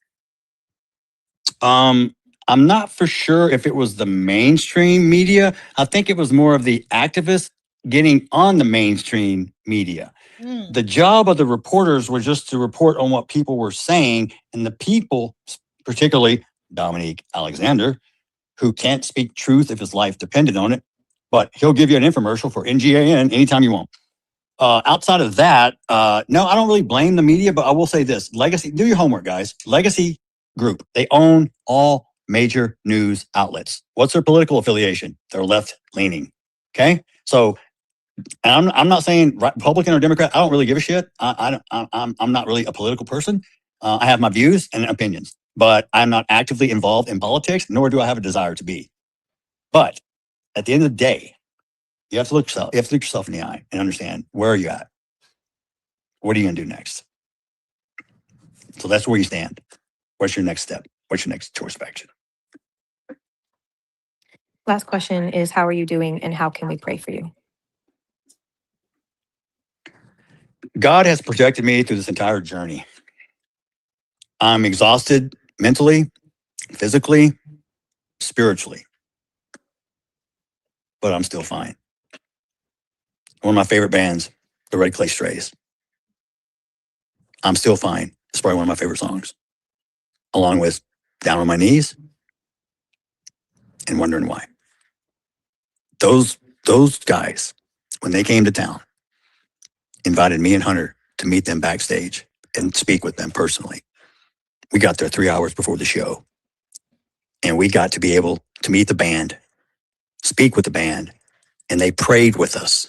We didn't ask, they offered. These guys, they were telling me in 2020, Brandon Coleman was driving Uber trying to make $100 a day. They didn't know if they were going to make it as a band. But you know what? These people were real. They were humble. They weren't some, oh, look at me, I'm a big rock star, big head. You know, they were so down to earth, and they were so amazing. During the concert, Brandon Coleman, the lead singer, sits down in front of the piano and says, I want to talk to you people about this song that I wrote that I've never played before. And it's going to go out to a man and his son tonight that I spoke to before the concert about the loss of his twin brother. everybody in the arena all of a sudden knew who I was. And he sang this song. And I told him before that their music is healing for me. It helps me heal. So outside of that, I'd say go and listen to these guys, and now they've made it big time, won many awards and things like that. So outside of that, I'd say music has helped me heal, and moving forward, I will continue to heal. Awesome. Thank you, Jeff. We're going to close it out. Is there anything that you want to close out with? Is there any last thoughts that you have? Well, all I want to say is thank you again for allowing me to voice my feelings and opinions on as what has transpired over the last 14 months. Prayers. I mean, just pray for Megan, pray for Hunter, pray for myself. Give glory to God. Live your life as Christ-like as you can. No one's perfect. None of us are. But I think if you get a good foundation and you teach your children right from wrong and give them a moral compass, they have the ability to take themselves further in life and develop into a piece of society that contributes something. And I wish and pray that our racial divide in this country gets smaller rather than wider. I hope that we learn to love more than we love to hate. I can only speak for myself, but I know I'm doing my part. I'm just asking everyone else to do theirs. I love y'all. Thank you for all the support for people who are out there who have sent the text messages, the emails, the cards, the thank yous. I cannot tell you how much I am so appreciative of all the support of everyone who stood behind me during this most trying time of my life. And, I guess, that's all I really can say is thank you. There's no other way. I'm very humbled. And once again, I hope I answered your questions. I hope you have all the answers you need. I try to be as open and as forthcoming as possible. I'm sure there's going to be some feedback on this, and I'm open to it all, good, bad, or indifferent. I'm still here, and I'm still fine. Thanks again. Thank you so much, Jeff. And they're going to try to spin whatever it is, basically everything you said on this space. But I know that the majority of people are appreciative that you are here. And we love you, and we care about you, and we're praying for you, and we stand with you and your whole family. Jinx, would you like to go ahead and close us out? Absolutely. Oh, real quick, Jeff. Some people are asking how they can follow you on social media. Unfortunately, at this time, I have over 2,000 friend requests. I do not take anyone I do not know at this time. Maybe later on when things cool down and when people aren't actively trying to sabotage or take photos from my personal account to use for their own monetary value, then maybe I'll open it back up. But realistically, and I'll say this, I'm not trying to put this on you, Sarah, but if Sarah vets you, then maybe I'll consider you. But outside of that, if you just send me a blind friend request, I am not going to accept it. And that's just only for my protection, my family's protection, and anybody else who is friends with me, because they have been targeted just because they're friends of me. So at this time, I'm sorry, but there is a way. We'll figure it out, but not right now. And that's fine, and that's understandable, and that's fine. I have no problem helping with that. Yep, Jinx, if you want to go ahead and close this out. Thank you, Jeff, for being here so much. Jinx, go ahead. Yeah, I want to say thank you to Jeff for coming on, and then also Sarah, thank you for helping facilitate this. I know Sippy and I are very happy to have been able to host this and help give that platform to Jeff. And we will be back on Sunday, 8 p.m. Central, same time, same place, X and Rumble, but we will also be on YouTube and Twitch for our normal streams. So thank you, everybody. Sippy, glad to see you finally joined us. So have a wonderful rest of your week, everybody. God bless. Just when I thought I couldn't find my way out, yeah, I searched the God in me to find my way out. I know it can seem way out, but the Creator flows to and through me from way out. I'm talking way out, yeah, yeah, yeah. See, if you believe in the God in you,